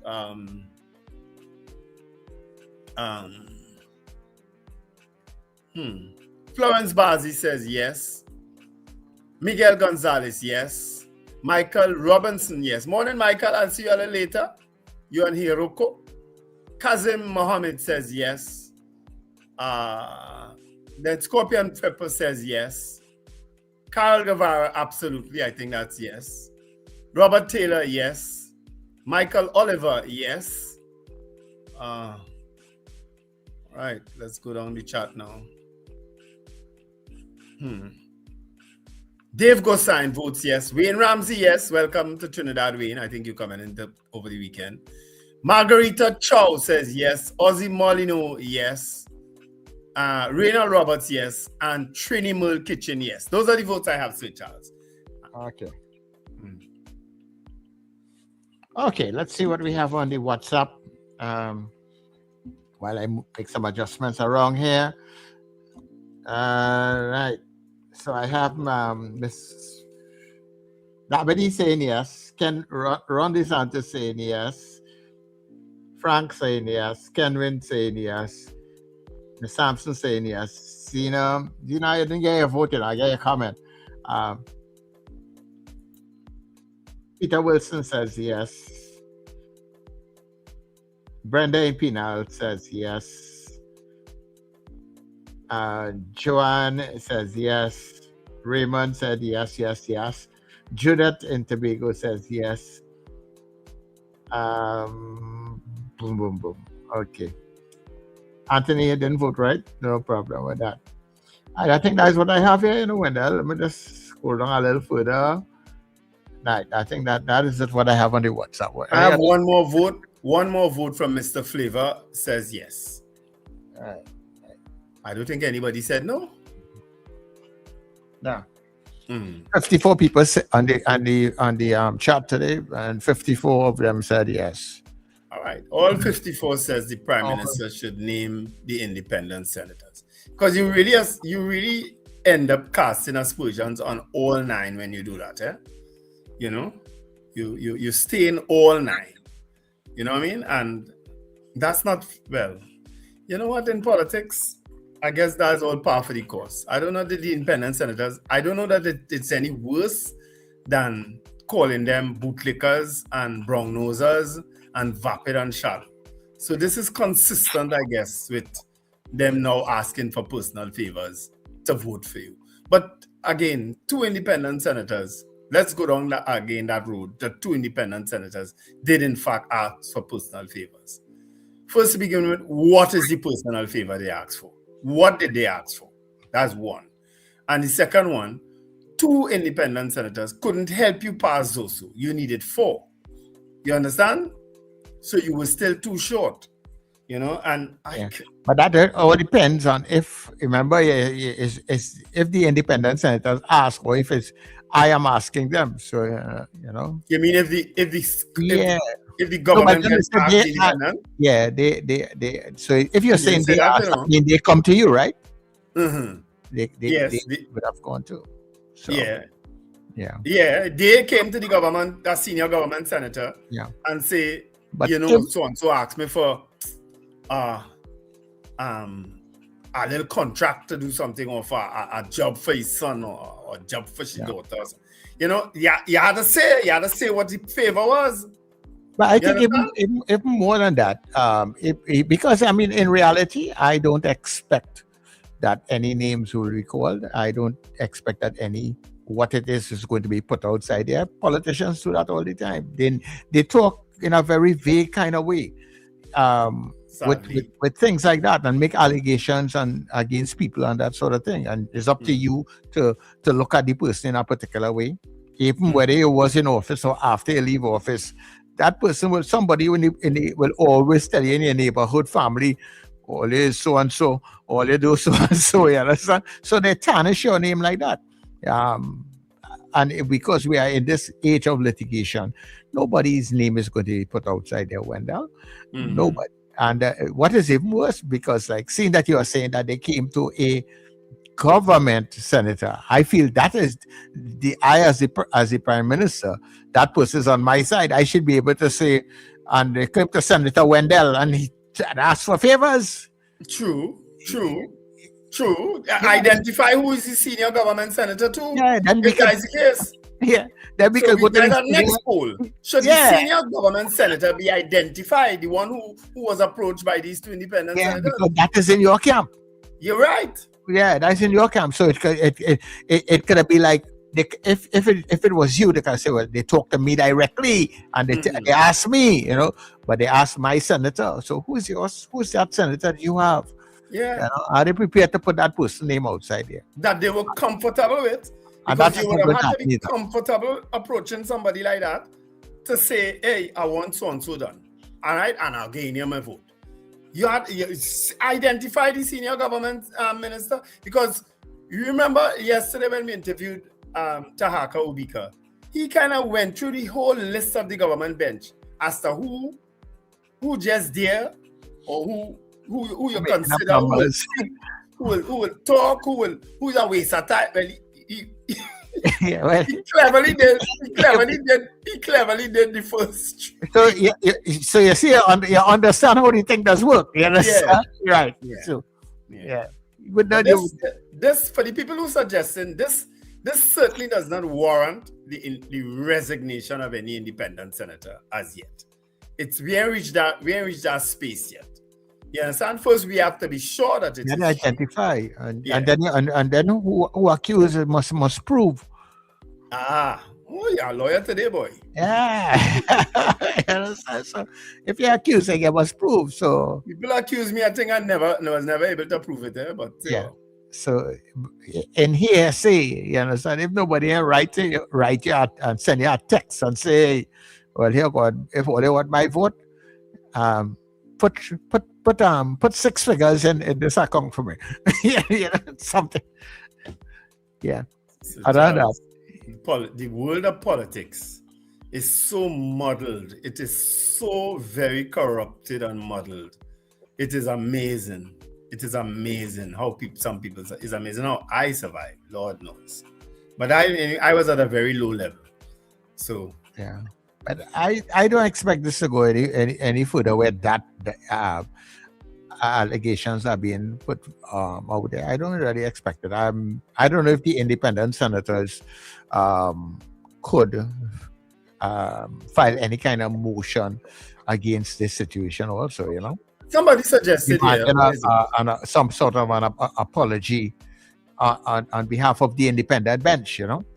But somebody suggested here in the chat, where is it? Where did I see it? I saw a comment that maybe the independent senators should come together and say, listen, this is not unacceptable. Maybe they should all sit at a press conference and say this is unacceptable and we reject it out of hand.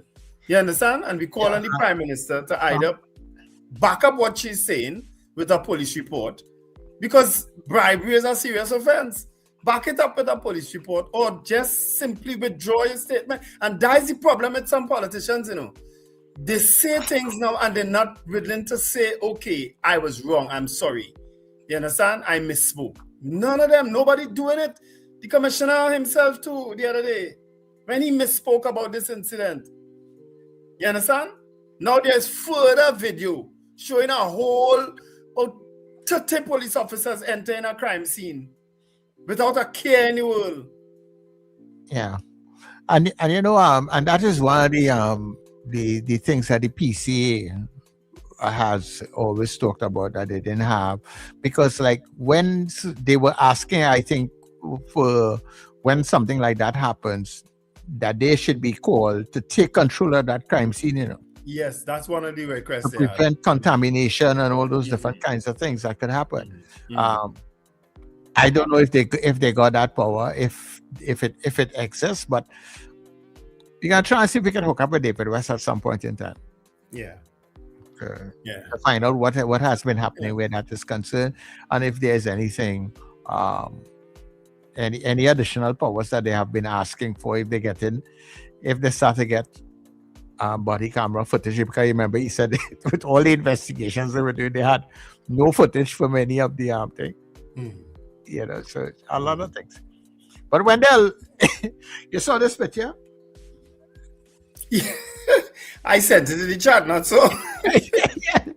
Explain that to me now, please. If anybody in Arima, people in Arima, explain this. This is a man wheeling a bed through the streets of Arima, a hospital bed. He don't look like he was in the hospital. He just wheeling a bed and going with it. Where you get the bed from? In the hospital? In a hospital? It look like an old bed that they throat. I don't think that is disposed of government property that way. The bed look brand new. Well, and rolling well. That bed look like it's never used. Yeah, this is bed with mattress and everything, well covered. But Trinidad nice, you know. Trinidad nice. Somebody in the hospital need a bed. I wonder if he went to the hospital and he eventually just decided, look, I need it and I go to my bed, yes. Man, no, look, Charles, he not dressed like he was part of the patient care in hospital. Nah, yeah, look. He in boots, jeans, and a t-shirt, a jersey. He just like he decided, look, I seen this bed, I going with it. And rolling it through the street of Arima. Yes. Arima is being chock-a-block with traffic and busy with people. But is the police not stop him or anything like that? Well, you didn't see that police officer there? Police officer, right? Yeah. You didn't see the police officers there? I wonder what became of that whole situation here. Yeah, I understand. We got him man rolling this bed, a new bed. You understand? I mean, never a dull day in Trinidad and Tobago. Minister of Health. People are asking for the video with the Minister of Homeland Security. I don't know if you all were able to download it. I don't have it downloaded. You don't have it downloaded? All No, right. Sorry, folks. It'll be plenty things to download. Yeah, but you'll pull out your hair if you listen when you watch that video. Though. If you have hair on your head, you will start to pull it out. Yeah. I hope the Minister of Health will be able to explain this whole situation. So where this man got this bed from? Oh God! I ain't getting the Minister of Health all that headache. The Minister of Health. To answer a question about why a man rolling a bed through these streets. Well, I mean, in the sense that if he not directly answering, but he should be calling somebody in the RHA to find out what's going on here. Where does bed come from? Let me call the mayor of Arima and ask.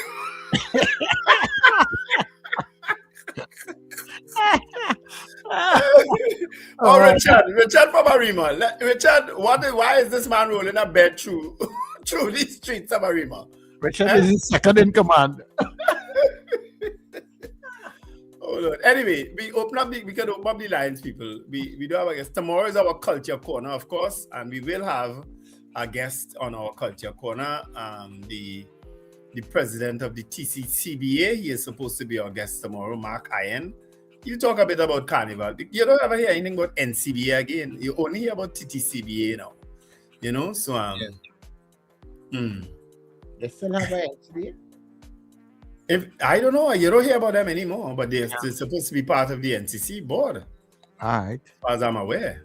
Yeah, boy. Look how things have changed with time, has changed with people, eh, boy? Wow. If I tell you my stories and experiences with NCBA. Hold your story. You hold your story there. Let's look at a man who have a real story. He might be able to tell us where that bed come out. Mr. Patrick again? Mr. Patrick. Why did I know it was you? At that time, I had to go up to St. Anne's, right? And pick up somebody. And when I was driving around in the back, when the land said, if you see bed, it's out outside it. If you see bed. Yeah, but that's old bed. Yeah, metal bed. But here's the problem with that. And I say, well, government does waste money. You know, you could have sand them down bed, sand them down and put them back. Yeah. Metal bed, no. Stupid bed from my couch, and them a metal bed, good metal bed, wrong pipe. Does that? So I asked them for two of them bed. They say they had to do a what? I think first. Yeah, you can't just handle that yourself. Order first and then dump it. Yeah. I meet a guy in a certain place at time. I asked him about a bed. He said he have about 10 of them in a nursing home. Them same bed. So the system is a kind of system. But with the Prime Minister, first thing you come and you bully me. You say all kind of bad thing about me. And when I get you now, you come and you want to slander me. Let me ask you a question. Is there a law against slandering people character? Yes. Will I find all them independent senators to file some law? Will get the character You know?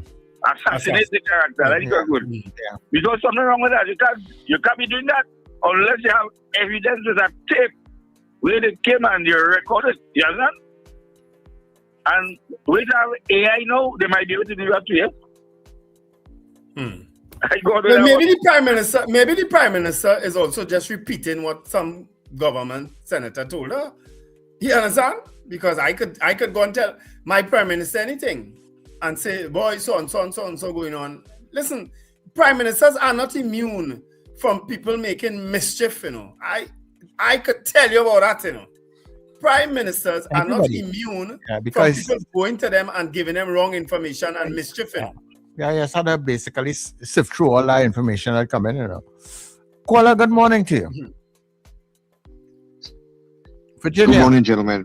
Yeah, good morning, gentlemen. Front and center, Virginia. Can you hear me? Yes, we're hearing you. Okay, all right. Yeah, thank you. Hey, I just want to say, in light of that horrible video with the, police shooting, and then with, thank goodness, the outcome of the votes by the independent senators, there's one guy that stands very much redeemed, for a better choice of words. A good man is never, or woman, is never honored in their own land. And you know who that person is? Who's that? Actually, two people. Captain Gary Peter Griffith and Wayne Gibbs.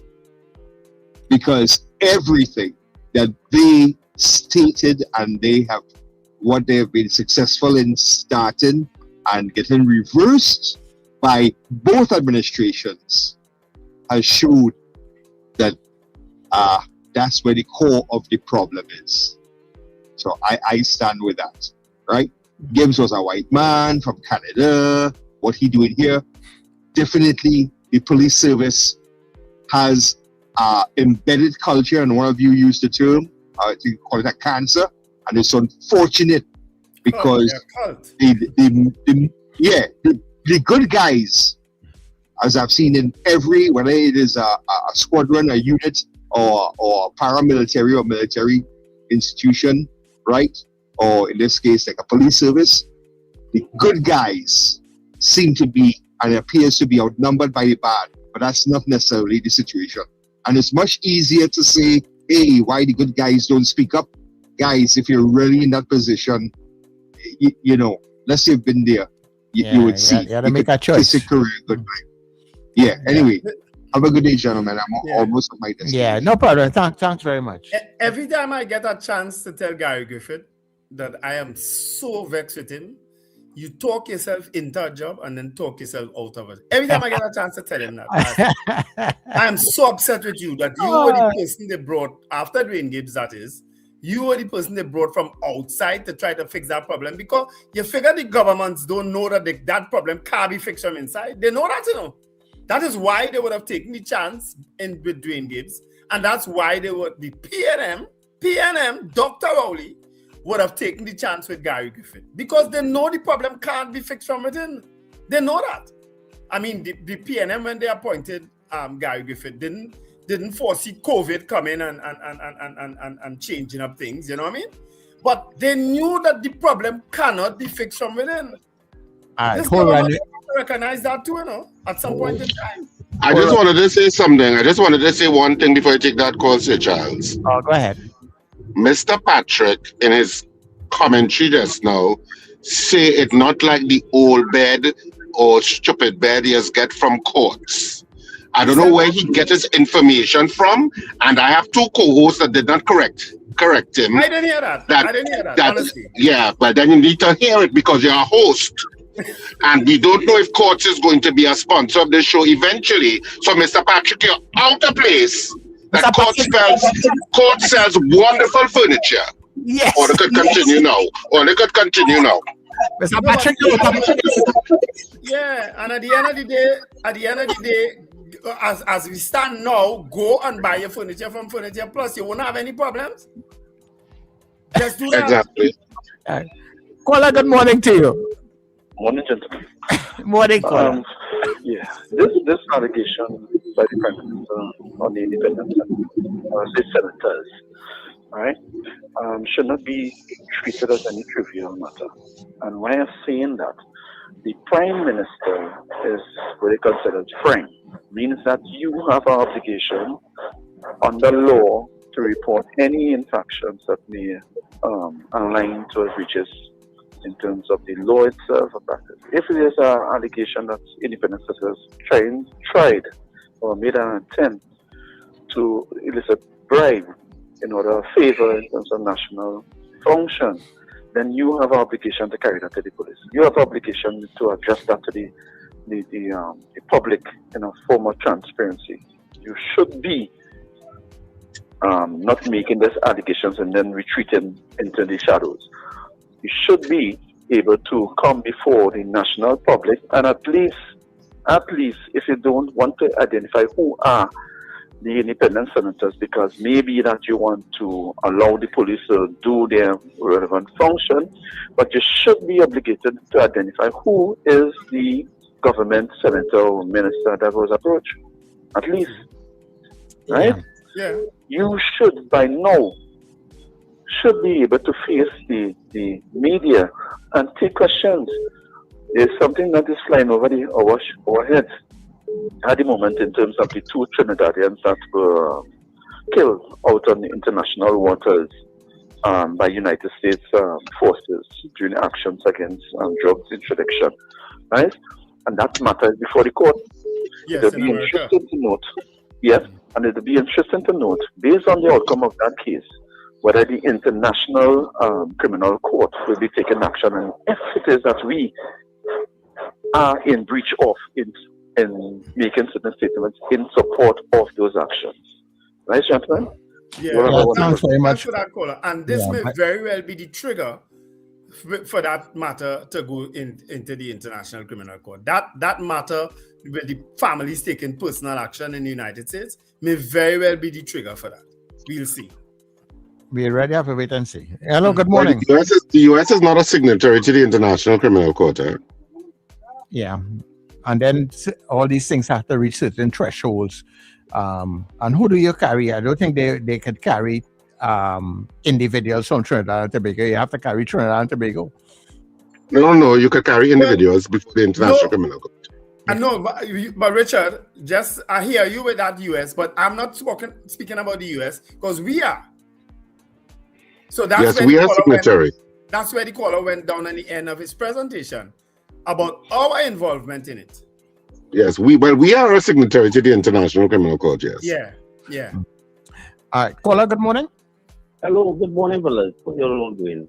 Morning. You see the same thing that Virginia was saying. You know, it's become like Gary Griffith and these other two commissioners that came to this land. And they redeem themselves because that is our biggest problem. Our police, or TTS police, they are not, I don't know, as yesterday I was listening, that they probably need a little more training, a little more time. The 6 months thing not really working for us. And for years, we have going through this whole system and it's not really working for us at all. You know, so Gary Griffith, I think they should really take a look again and give him an next chance because he does good. He may have his ups and downs like everybody else, you know, but he was the police commissioner for a decade. We have seen some good improvement. I think somewhere along the line we have made some errors. These two administrations have made some errors in not keeping him to at least show up himself. Maybe that the two administrations we have presently right now don't really want the betterment of our country. I mean, Trinidad is a sweet place. Trinidad is a very sweet place. And we are very disciplined people in certain ways. You know, and I think that is our biggest problem. Our administration, the people are in charge, that they don't take a look at the people themselves. They don't take a look at the people themselves. We are going through too much. I mean, it's too much. It's too much. It's really too much. I've seen it. Thanks, brother. If they don't use Gary, if they don't use, I mean, I don't expect the governments to go back to Gary, right? I don't expect it, right? No, I don't expect that either. Because you have rank and file police officers now in charge in terms of people like Roger Alexander. Mm-hmm. And they may not have been too enamored of Gary Griffith, who was not a rank and file taking over. And of course, Gary is very clear on how he sees things. And I don't know that this government will accept that kind of criticism or that kind of vocal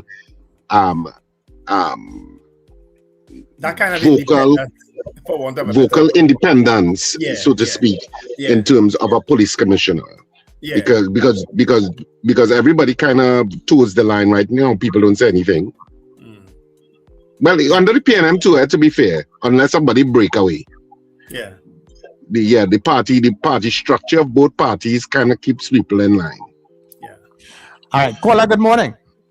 Good morning. Two things I want to mention. Kamala Prasad used to use two main phrases.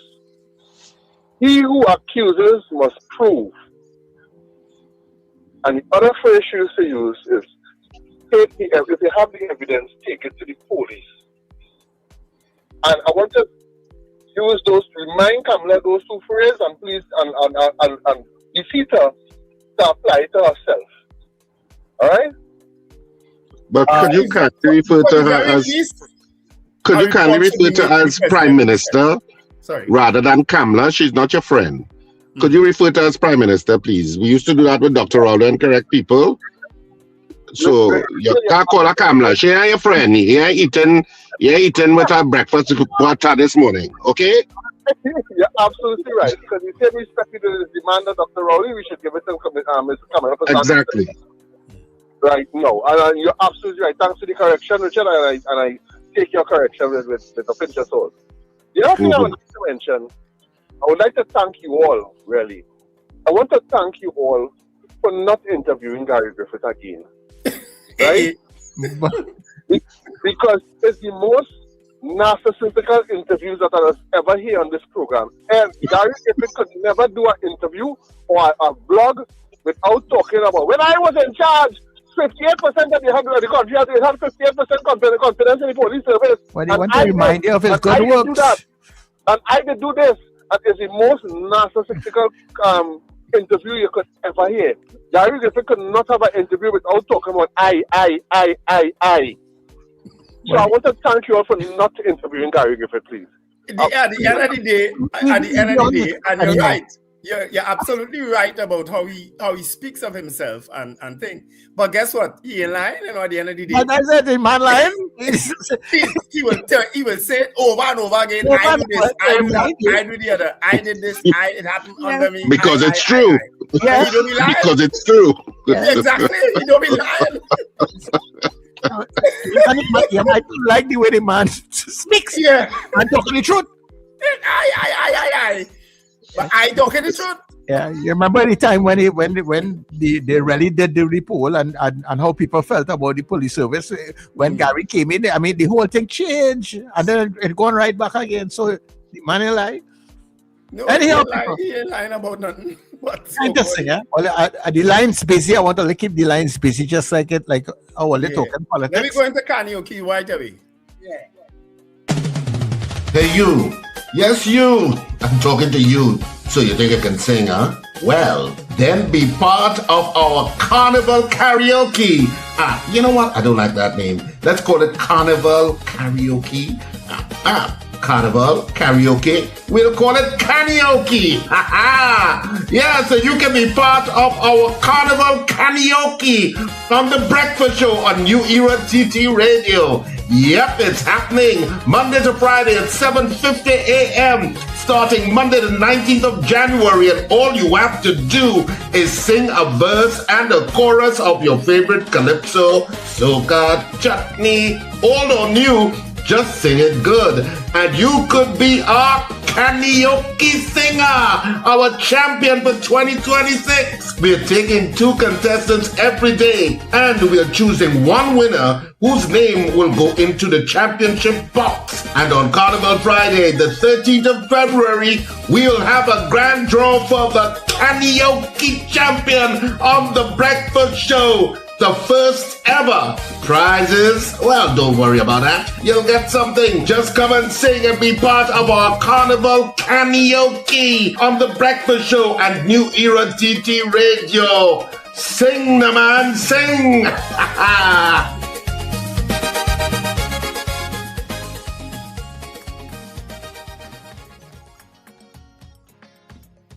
Yeah, man. Sing, the man. Sing.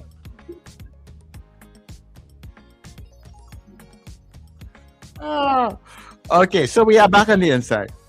All right, so people, it's karaoke time, and we want to say thanks to the folks that we have who are sponsoring some of the prizes so far. The folks out there at Sunshine, feel good. At Bow Wow Pet Supplies, thank you so much. To Amanda and is her husband name, right? Don't tell him. Damien and Amanda Edwin. And don't tell him. Every morning you have to say that. Richard, the man getting down in age, one day. Leave the man alone. Oh, you just harass the old man, so. Yeah. Well, nothing was older than they both already discussing storage on phone. I was like, oh my God. If we didn't know this was a senior citizen show, this was it. And the management of Rumbox met yesterday, and they're putting together a package, putting together something to add to the pot. Right? I could tell you that. You know, the management of Rumbox is one guy called Steve Napper. All right, so himself yesterday, and he's coming up with something, right? All right, so it's karaoke time. Who we have? Miss Sampson. Good morning, gentlemen. Miss Sampson, why you already? Because I hear all this singing just now. Miss Sampson, you don't have a competition. Why are you calling back? Miss Sampson just got to tell the her name not in the box already? Yeah, her name is She was just calling to support Lincoln. Yeah. All right. Right. Come on, people. 281-1315-299-5156. It's time for you to sing and get your name in the box. Sing a song, make it simple to last the whole night long.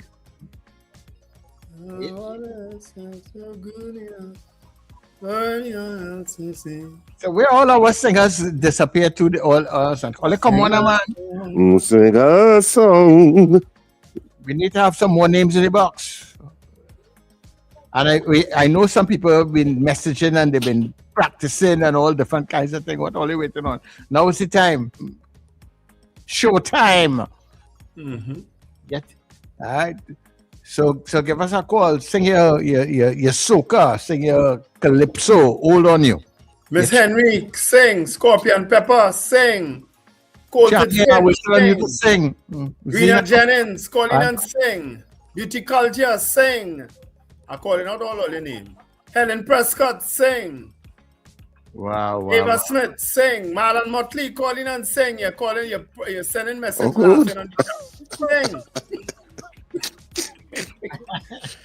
Mr. Flavor, sing already. Nah.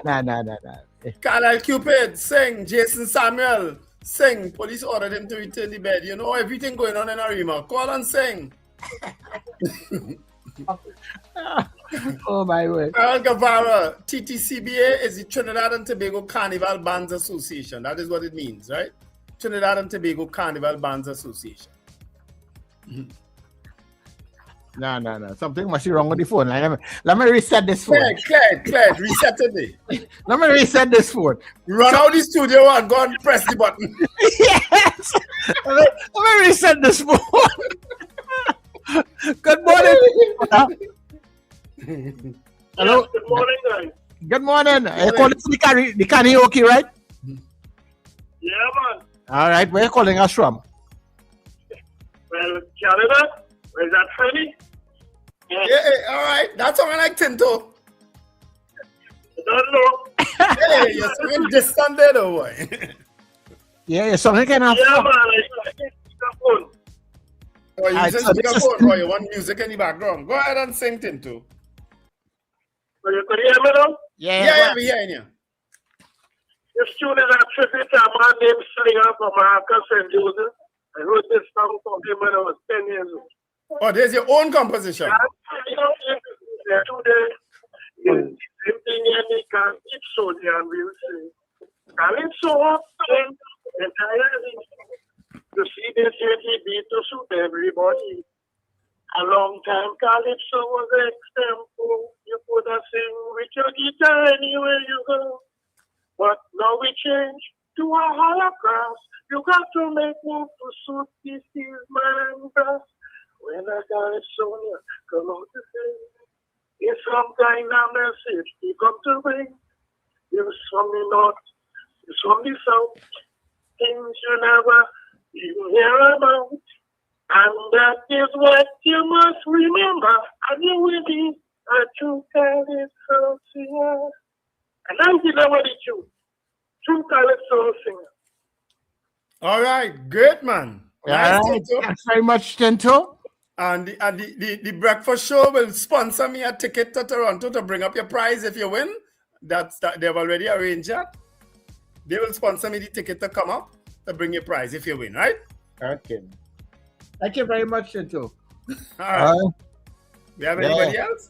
That's it. Nobody else. And I can understand that. All these people who say that they're practicing song and they all kind of things. I had to drop Miss Sampson now and root for Tinto so I can get a trip. All right. Well, thanks to our sponsors, people. Let's hope tomorrow we'll get more of you inside of the box. All right? We're going to the news at 8 o'clock. Since when, people?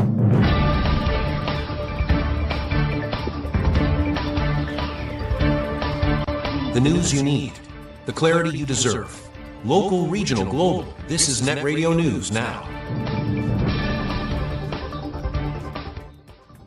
This is news on New Era TT Radio and Guile Caribbean TV for Thursday, the 29th of January. I'm Derek McMillan. Hello, everybody.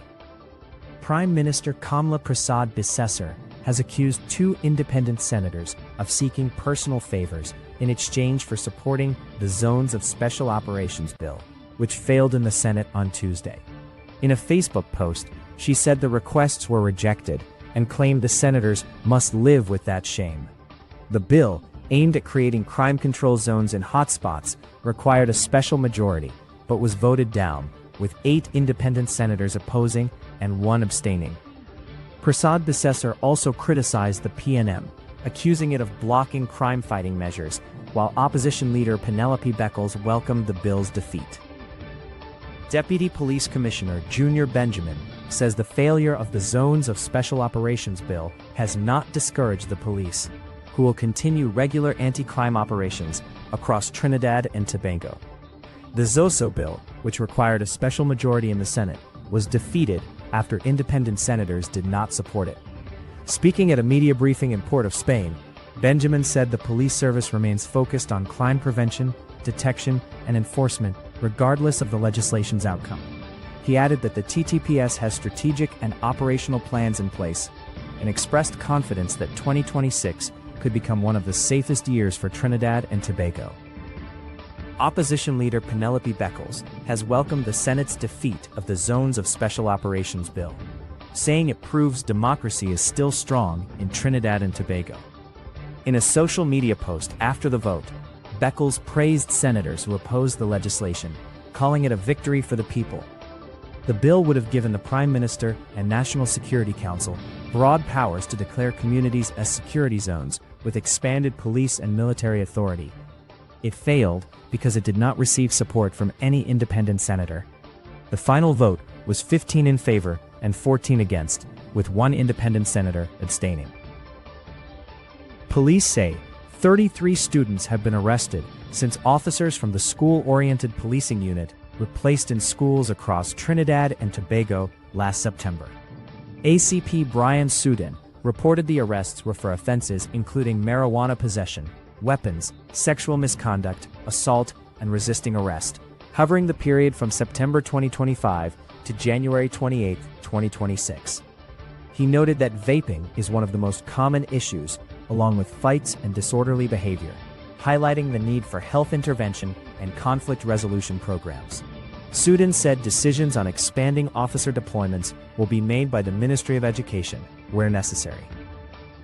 Police have charged a man in connection with a serious incident reported in the Barrackpore area.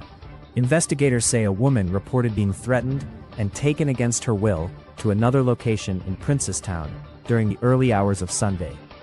Following enquiries, including medical documentation, witness interviews, and identification procedures, a suspect was detained and later charged with multiple offenses, including kidnapping and rape. The accused appeared before the South Masters Court, was granted $250,000 bail with conditions, and was ordered to report to police several times a week and remain away from the victim. Police say investigations are continuing. In international news, Donald Trump has warned Iran that time is running out to negotiate a new nuclear deal as the U.S. increases military forces in the Gulf. Trump said a large naval armada is moving toward Iran and warned that future strikes could be worse than past attacks. Iran's Foreign Minister Abbas Araghchi responded that Iran is ready to respond immediately to any aggression, insisting its nuclear program is peaceful and not aimed at building weapons. BBC Verify reports increased U.S. deployments, including fighter jets, cargo planes, and the USS Abraham Lincoln Carrier Group in the region. Tensions remain high as both sides exchange threats, but no formal talks are underway. And that's the news as we have it at this time. That was news now. Stay informed with New Era TT Radio. NETT Radio.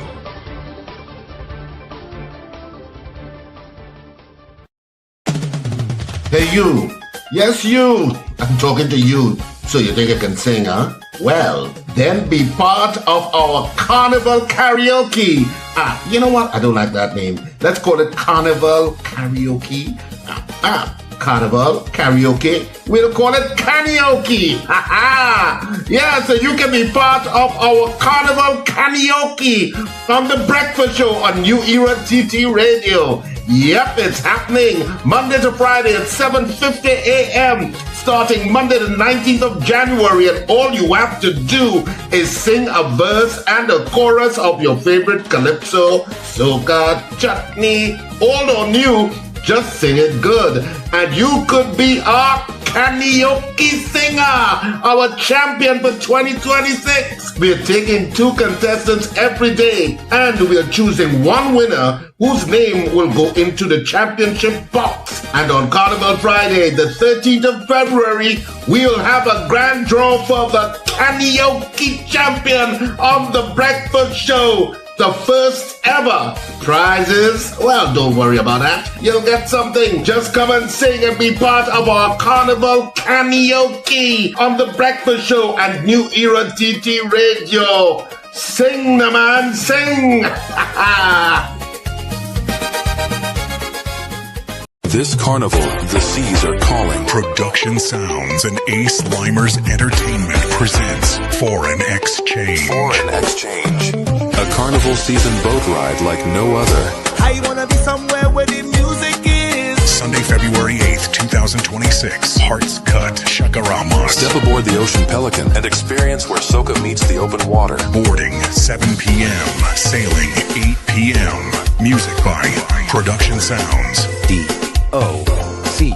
Kevin Baker, beats by Robin, Young Pro and Bounty the Voice, DJ Eldon, and featuring International Steven, all the way from the U.S. Tier 1 tickets, $250. Tier 2 tickets, $300. Cooler included. No glass bottles allowed. Get your tickets now at islandetickets.com or call 29218-47. Sunday, February 8th, 2026. Hearts Cut, Chakaramas, Foreign Exchange. With your bad energy.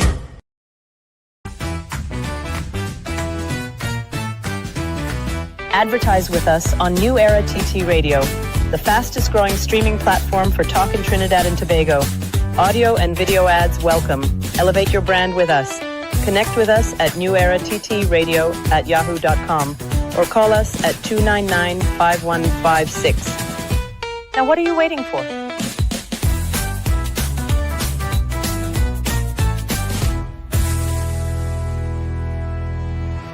Jump Jump into savings at Furniture Plus. Enjoy up to 40% off in-store and online. Find amazing deals on furniture, appliances, mattresses, and more. Plus extra discounts on credit plans and free gifts with select purchases. Save more at Furniture Plus today.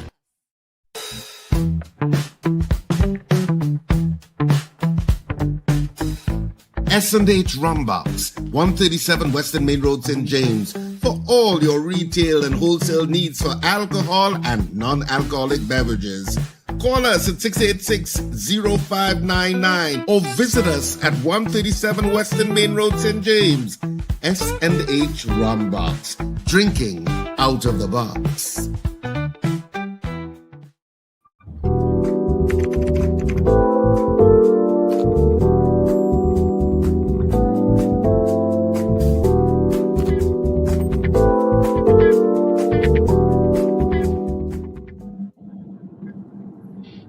So we are back on the breakfast show this morning. Of course, this is our final half hour, so to speak. So we open up the lines, and this is where we take your calls, and you can weigh in on the various topics that we've discussed this morning. So 2811315, 2811315, and unless, of course, Sir Charles and Wendell feel the need to talk again about something. Well, I just need to greet people because especially when I see a new name, and I figure that they're now joining the show, Essie Quiban. That's a new name that came up at 811. Good morning, Trinidadese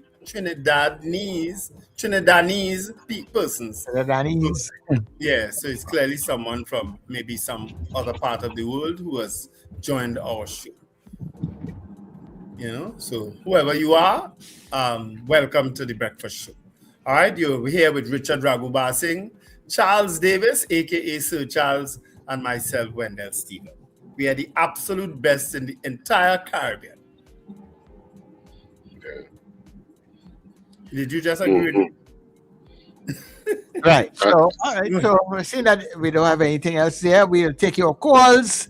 And to the person that called me after while we are doing the news to sing the karaoke, you can come call back tomorrow within that karaoke time. Anyway, around 10 to 8, we'll look out for your calls for karaoke, okay? Yeah. Miss Sampson, what's on your mind this morning? Good morning, gentlemen.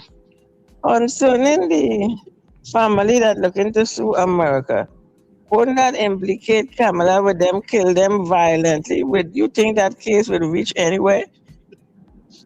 It wouldn't swing back to her. She was involved. You're asking that in a way with her mouth. All right. Okay. Well, we don't know. We don't know where it'll go, where it'll reach. We have no idea. If that's the question you're asking, we can't answer that. Nobody knows. Nobody. Everybody's just assuming and hoping, I suppose. Yeah. I don't know what they're hoping for. Yes. Yeah. But it's, yeah.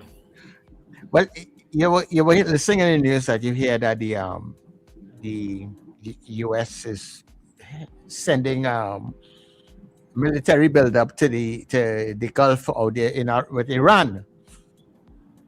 I'm wondering if some of the ships have moved from on our side and gone on that side. Well, I know there's a carrier somewhere out where China had claimed, and they sent one of the largest U.S. aircraft carriers out there. I didn't go into the story, but I just saw the headline as to something as to block China. Listen, this world is such a mess in terms of these superpowers, eh? You understand? One of them, something has to give someday, They can't continue all this bravado. You understand? Something has to give. Somebody's going to pull a trigger or press a button a day. If not accidentally, on purpose, And we're going to have a problem. Let's hope it's away from Trinidad. Let's hope it's away from the Caribbean. Because we would have witnessed in the Caribbean for the very first time in all of our lives that kind of build-up there recently. That seems to be dissipating, and let's hope it has. And they all leave. Go and fight all your wars somewhere else. Don't come in the Caribbean here, please. Because all you upset a whole trip I had in mind recently. When all you do all this stupidness. When the whole airspace, everything had to shut down. You understand? Wow. Well, we have to hope that if as you said, somebody decides to get vexed somewhere and really trigger up, push a button, that it could really stay on that side and not reach quite on this side. Yeah, that's what I'm saying. Don't come here. Don't come here. I really hope that they don't reach on this side. Yeah, don't come on this side with it. Don't come on this side with it. Hi, good morning to you, caller. Hello. Hi, good morning. Hey, good morning.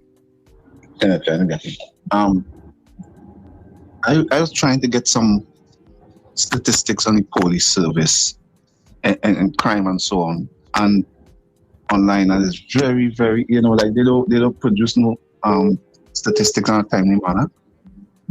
But anyhow, the police service is just one part of the whole crime problem, and if they stick to the role, what they're supposed to do, right? I feel we're losing sight of what is going on. And the statistics I find out in Trinidad and Tobago, the crime detection rate for murder, you know what percentage it is?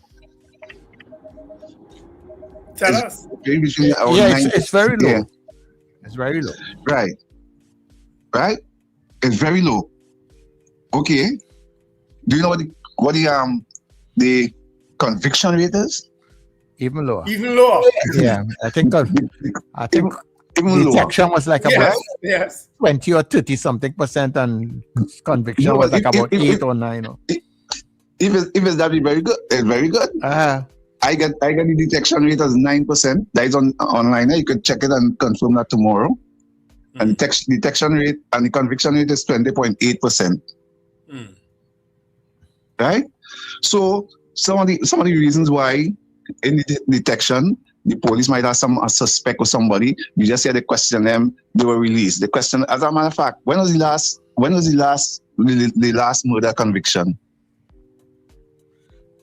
And even they right? So the police, right? They're trying to think Jamaica detection rate is 42%. Right? So I check on the statistics. We have about 3,900 inmates in the police population, right? We're trying to do data-driven thing. The police instead break it down to ask like how much for murder, how much in it for child maintenance, how much in there for weed, how much in there for wounding, and so on. Right? The death row is 18 people on death row, and they can't hang on them because the 5 years done exhausted already. Right? So you're telling me in a state of emergency for almost 2 years, where the police, if I get a suspect, I could go now, arrest him, question him, subpoena witnesses and all kind of stuff and like that. They wasn't able to. So how could they do that now in the zone of special interest or special operation? Right? So we losing sight. We can have a war against crime. We losing that for the past 30 years since Baze Pandey. You have to have a war on criminal, right? So we do things now. Like, do we have a sex registry in Trinidad? Right? Do we have is somebody like home invasion? Do we have people of interest like who get charged or so on? That if somebody have a home invasion, I could go on the police site and see the person of interest, and so I could recognize this person, and yeah, that person had that tattoo, and I see them on the database, and I could give information and things, right? Do we have a DNA data bank, fingerprint, all this kind of thing? Right? All they're doing now is just thinking and shooting down people and that's crime solving for them. We reaching anywhere with that? Right? So we have to fix the police service first. I look at something, gentlemen. On the 19th of January, the police promoted 9 people as senior rank. A superintendent and senior superintendent. There's a picture posted on Facebook with these officers. The 9 people is geriatric, boy. them just had to go on retirement leave and go home. And it was one woman and 8 men. I saw it. I know a few of them. The people, some of them look like they're 70 years old. Yeah. If you have a company running, right? Would you, the CEO and manager and personal manager, and do you promote people just before they retire? That's what they're doing. That happens in all the services here. police, fire, prisons, Them can everything. serve one. Yeah. Them can serve one day. Them just have to get a promotion. Yeah. And go on the pre-retirement, they only leave the accumulated and leave the service. So and the taxpayers are pay, right? Just promote them to a higher level. Right? As Wendell keeps saying, it's a cult. Like the culting, and we have to pay for that because, right? How much police officers retire as constable? And then when you retire, they promote them to corporal or sergeant and things, but they get a higher thing and they go home. Promotion and pension. I keep using those two words. That's what the focus is in the police service, promotion and pension. I keep saying that for years. But we have to recognize too, I mean, while we get down on the police service, all the other areas of the judiciary and everything is backed up with all different kinds of cases and stuff. Those cases didn't get there by themselves, and it's the police that carry them there. So those other areas also have a part to play with all that's taking place here too. Charles, if a police threaten you, let me know, Nobody interested in me right now. Oh. Right. Mm-hmm. Because I'm sorry, the police service is. But it's not them alone. The problem that we have is not them alone. I hear you, but I have been saying this for years. 99% of the men in the police service, they need to start over the police service. I've been saying this more than 10 years, people. So this is nothing new to me. Don't feel because of my recent circumstances. I've been saying this for years. 99% of the men need to go, and 10% of the women need to go. I had said that back then. Yeah. But it kind of almost even now, because a lot of the police women now too are just as compromised as some of the men.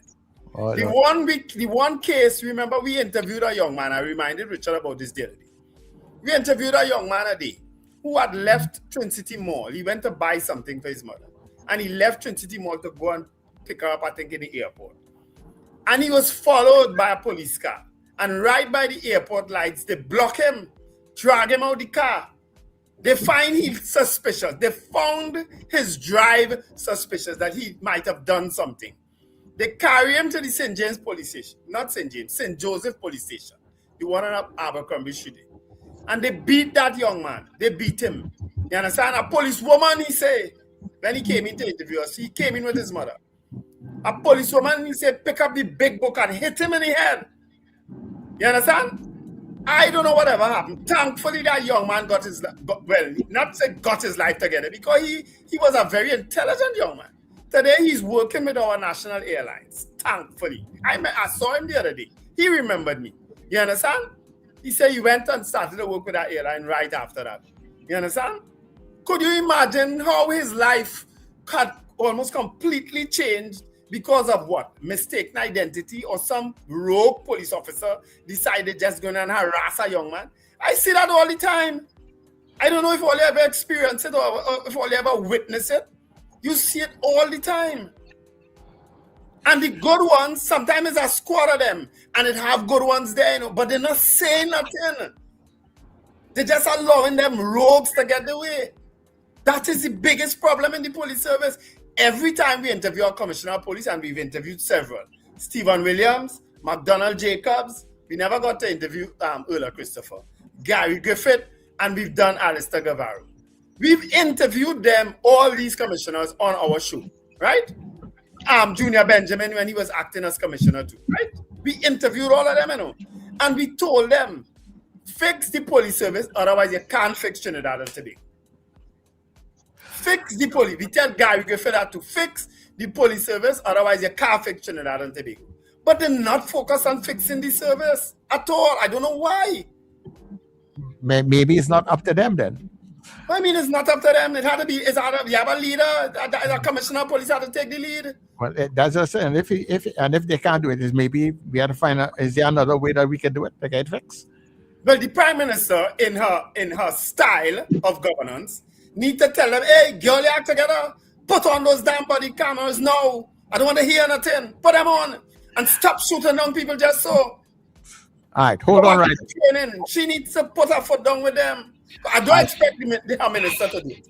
I do expect him to do it. All right, hold on there, Wendell. Caller, good morning. I was Hi, getting morning, angry with gentlemen. these things, you know. Wendell, I don't know if you saw a video that the former health minister, Dr. Fortan, made, saying that was acute leadership by Kamala. I saw it. And they walk into the trap and she wants to bring here Guyana, where you have an executive president. Yeah, I saw that. I mean, that's another, how I should put it, theory that's going around. Remember they were accusing Mr. Manning of wanting an executive presidency at one time? That's what he wanted. Anyway, but my main concern, I want Richard to help me with it. As of the 31st, the people who were detained under the state of emergency, what happens to them if they are not charged? Would they be released the next day, which is the first? Good question. Richard, answer that. As far as I know, they should be. Because if you have not been charged, then your detention then becomes unlawful. Yeah. But they asked Minister Wayne Sturge that the other day, and you know what he said? He said, who say, because they asked him specifically about the person who allegedly made threats against his life. And that person is still incarcerated, right? If you remember, that person was moved from a prison to down Tetron or somewhere, right? You remember that? They asked Wayne Sturge about that person in particular. He said, so who knows, he may be charged before that date. So it's possible charges could be laid between today and the 31st against certain people. It's possible. So all these people who then moved down to Tetron, would they be moving back to where they were before on the 1st? We'll see. I don't know. That's a little unclear to me because the minister has the authority to designate a place to be a prison. So will they continue with that designation? I'm not sure. That's a little murky to me. But he has competent attorneys, so those attorneys will, sift through what the legal position would be and seek intervention of the court if need be. And last but not least, two women were detained under the state of emergency for mouthing off things against the Prime Minister. One was sent to court and given a slap on the wrist and said, don't do it again. What is the fate of the other one? Is she still detained, or why wasn't she given the same opportunity as the one who went to court? Asking us questions we can't. But you're asking us questions that we can't answer. I don't know. I don't know what the answer to that is. Yeah. Apparently Wendell know, because Wendell has started to answer. No, they said that she'll be detained until the state of emergency ends. Didn't they say that? Until the the beginning of February? I think they said that. I don't know what they said anything. That came out as a report. Olive Green Jack or something, I think is the lady name. She goes up until the end of the state of emergency. That's what they said. That's what I read, that is. Caller, good morning. Good morning. Let me call him back. I find this happened. This is the second time this happened. I get in and when I'm making my contribution, I get just cut off. I know No, maybe it's not like I cut off, Sometimes because it have other callers, when you make your point and we tell you if you finish with your point, we move on to the next call sometime. Oh, so it's ready, Sir Charles cutting you off, sir. That's what you ready, sir. That's what it is. Yeah, sometimes I tell myself here, but go ahead. Yeah. So it's ready, Sir Charles. So don't blame technology. No, I won't. Yeah. All right. Yeah. So two things I was thinking, I didn't finish my point yet, right? So let's say the police detection reach 100%. So they reach 100%. Are we satisfied with the murder rate is 5 or 10? Or are we satisfied if out of the 10 murders, we detect 8 and we convict 8 people and get them off the streets? So they're checking the wrong thing. The murder rate, there's much murders and less murder, and they're going down the road. So they tell me how much people get charged before the court, right? So let's say they have 100%, we have 2 murders. And the police do the job, they charge them, they go before, right? So the 2 murders is Dina Sitahal and this and this girl, the radio talk show host there. Right? Marcia Henville. You know how long that murder happened? Marcia Henville. Right? Which is easy. The suspect or the accused in that case is a husband. Yeah. And he not know it, so that easy. So they get it. Right? They do the investigation, they get the people in charge with Dina Sitahal. How long that matter going on? Yeah, but do we blame but do you blame the police for that? No. That's no, what I said what we had to fix, the areas we had to fix, right? Yeah, the other areas. The police, I say we had 2 murders, the police did the job. They get the persons, they charge them.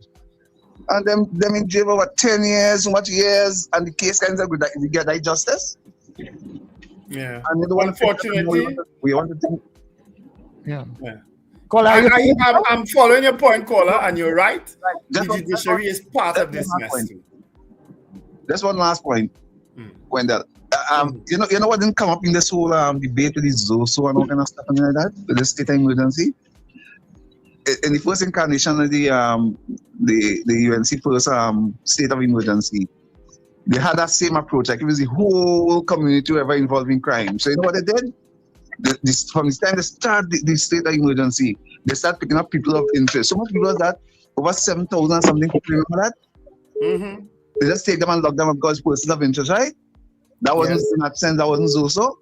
And then after the end of the thing that they let them go, the police have them in custody, right? They tell me about they take so much gun and thing off the street. They didn't tell me how much of the guns was involved in shooting, so them guns never used then. We don't have a forensic or ballistic thing to check the guns and check it back with things that they pick up. You know what I mean? How much of those guns were fired or used? So they could do a detection and say, okay, this gun was used in so and so.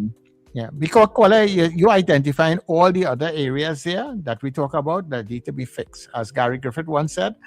In other places, to get the ballistic testing on certain guns and stuff, it might take them 2 months. All them kind of things. In Trinidad and Tobago, it will take 6 years to get that result. You understand? So, and then they're talking about the SOE successful and its success, right? So one more thing, Wendell.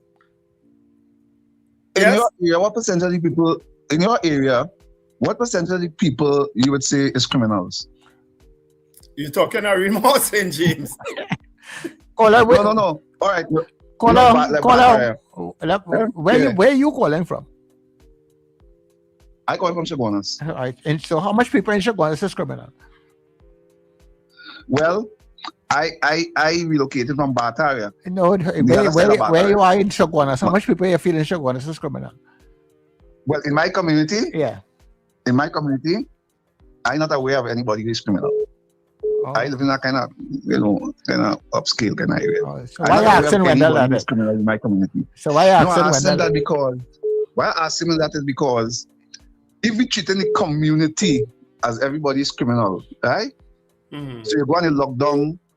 Like I know from the area I come from on the other side of Bataria there, right? Originally from there.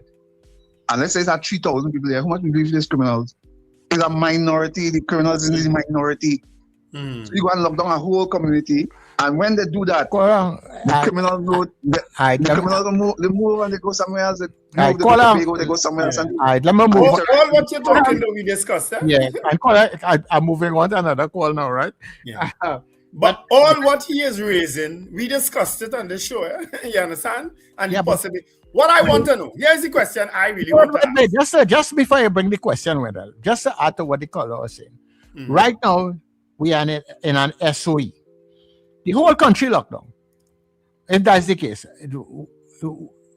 if he's talking about that, aren't we still able to go and do all that we have to do right now? Right. We're still able to go to the supermarket. We're still able to go down the road. We're still able to party. We having carnival. And the law enforcement trying to deal with the criminal element. As in an area, it's just a smaller SOE, It doesn't mean that when a community. You making a case for ZOSO then, Sir Charles? No, I might be, because at the end of the day, if a ZOSO is just a smaller SOE, and if it is not to say that you're going, when a ZOSO goes over a particular area, that You cannot enter the area. You cannot live in the area. You cannot move through the area. None of that is happening. It's not going to happen like that. It don't happen so in Jamaica. Well, you force Richard to jump back in there. You actually making a case for Zoso? No, I am saying what the caller is saying. It's not right. He said when you lock down a community, you know when they're talking about lock down a community, that means nothing can move in and out unless we say so. Yeah, that's what was going to happen. But look, right now we are in a bigger situation right now, and people can't move about. All right. Let me ask my question. I'm kind of confused by what you just said. Let me ask my question. What I want to know, what is in place for the people who they assumed or they labeled criminals and they held them under the SOE and have detained them?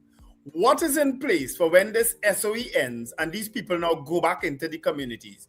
What have the security services put in place to monitor them and ensure that they don't go back into the criminal activities that they first detained them for? What is in place for that? That's what I want to know. You don't need a Zoso for that. You need policing, you need intelligent policing to deal with a situation like that. That X get released on the 31st of January, make sure we monitor him and make sure we see where he goes, what he does, who he interacts with. Make sure. That don't require Zoso, Sir Charles. Well, as Mr. Benjamin said, the police continue to do their work. Well, I hope so. Yeah. Kuala, good morning. Morning, breakfast show.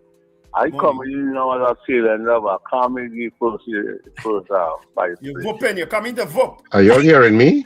Yes, we are. Thanks for it. You're coming to whoop, Mr. Billy. Yeah. Very, very nice program indeed. Or the preamble, I like what Wendell said, also the attorney there. And Sir Charles making a very good point. But what I want to say is, respectfully though, that was failed in the parliament. I honestly believe that some of the amendments were genuine ones, and I think the government should look at it. I was a bit disappointed because you know the seriousness of crime. I mean, up to last night when Pan was going on, the two young ladies, these Indian young ladies across Duke Street there, their car was broken into a nice Sousa, and I mean, all the valuable, the gates, the remote for the gate. I was there sympathizing with them. I mean, advising them to go to the Bedford Street Police Station and that's the only thing too. You know, so crime is a reality.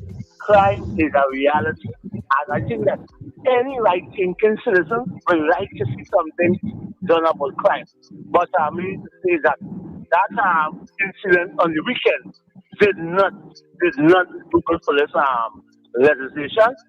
Because some of the concern is the powers of the police and the army, and it did not do good thing. So I am saying, go back to the drawing board, look at the thing again. I listen to the debate and I find some of the suggestions and things from some of the learners attorneys on the independent bench, also on the opposition bench, made some salient points, and I was a level civilian watching and looking and a patriot of this country. I would like to see something done about crime, and I would like to see it done the right way so that the citizens will feel free and safer. Thank you very much. Yeah, thanks, Mr. Billy. Richard, you want to close off? Yeah, I guess. Anyway, so well, of course, you've been listening to New Era TT Radio, and New Era TT Radio continues on the stream, newerattradio.com, and New Era TT Radio on TuneIn. So you can listen to the excellent programming. I know some of you are waiting for the second broadcast of End of Times, but that's on Monday. So you'll have to hold up and wait. It's coming up. It's coming on Monday. Yeah. Oh my goodness. With regard to but that's basically it. Of course, lots to talk about. We'll see where this all goes with regard to the independent senators and the issue of according to the Prime Minister, of them wanting favors, and then she said nothing about it. And you know, it's not befitting. Anyway, let me. You know what? I'm not even getting into all of that. I'm not getting into all of that. I intend to have a pleasant day today. So, we'll see how it all plays out, whether independent senators are going to reply or not, or whether they're going to keep quiet and just say, well, no comment and leave it as is and just put it down to the fox with the grapes, and they say grapes sour, but the grapes sweet like hell, but the fox couldn't get it, so he said that's a sour grape. They need to let go and let God. That's what they need to do. Well, that too. So we see how all of that plays out. Right? The president of the Senate should be calling right now on the leader of government business in the Senate. What is this story about? I need this information. Wade Mark should be calling on them to say, listen, you all cannot besmirch the characters of people like that. Please let me know what's going on. You understand? Maybe Wade Mark could do that. Because Senator Lalit, who is an independent senator, reported to the Senate about her incident with her husband the day when he was abused by a police officer. She reported it. But you coming up with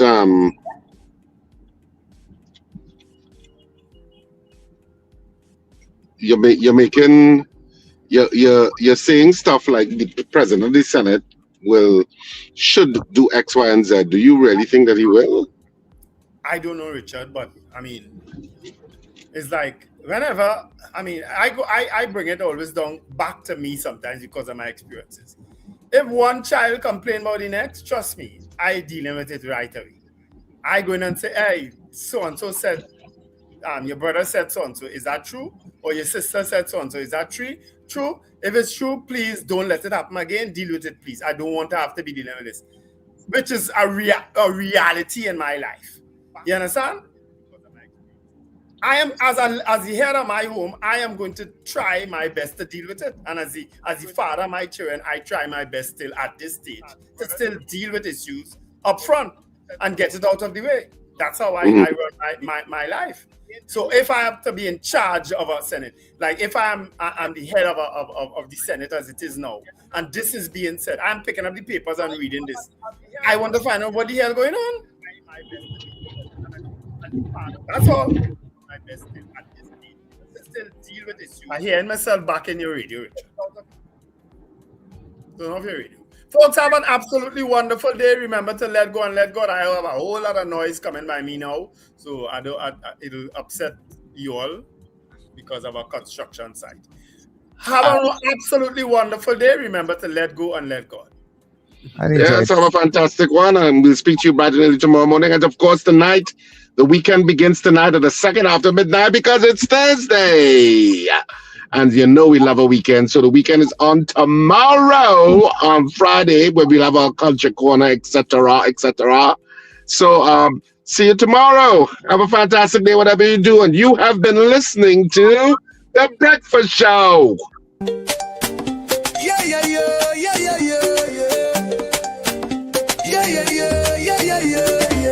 Wake up, it's a brand new dawn. The Breakfast Show got the vibes turned on. From Morocco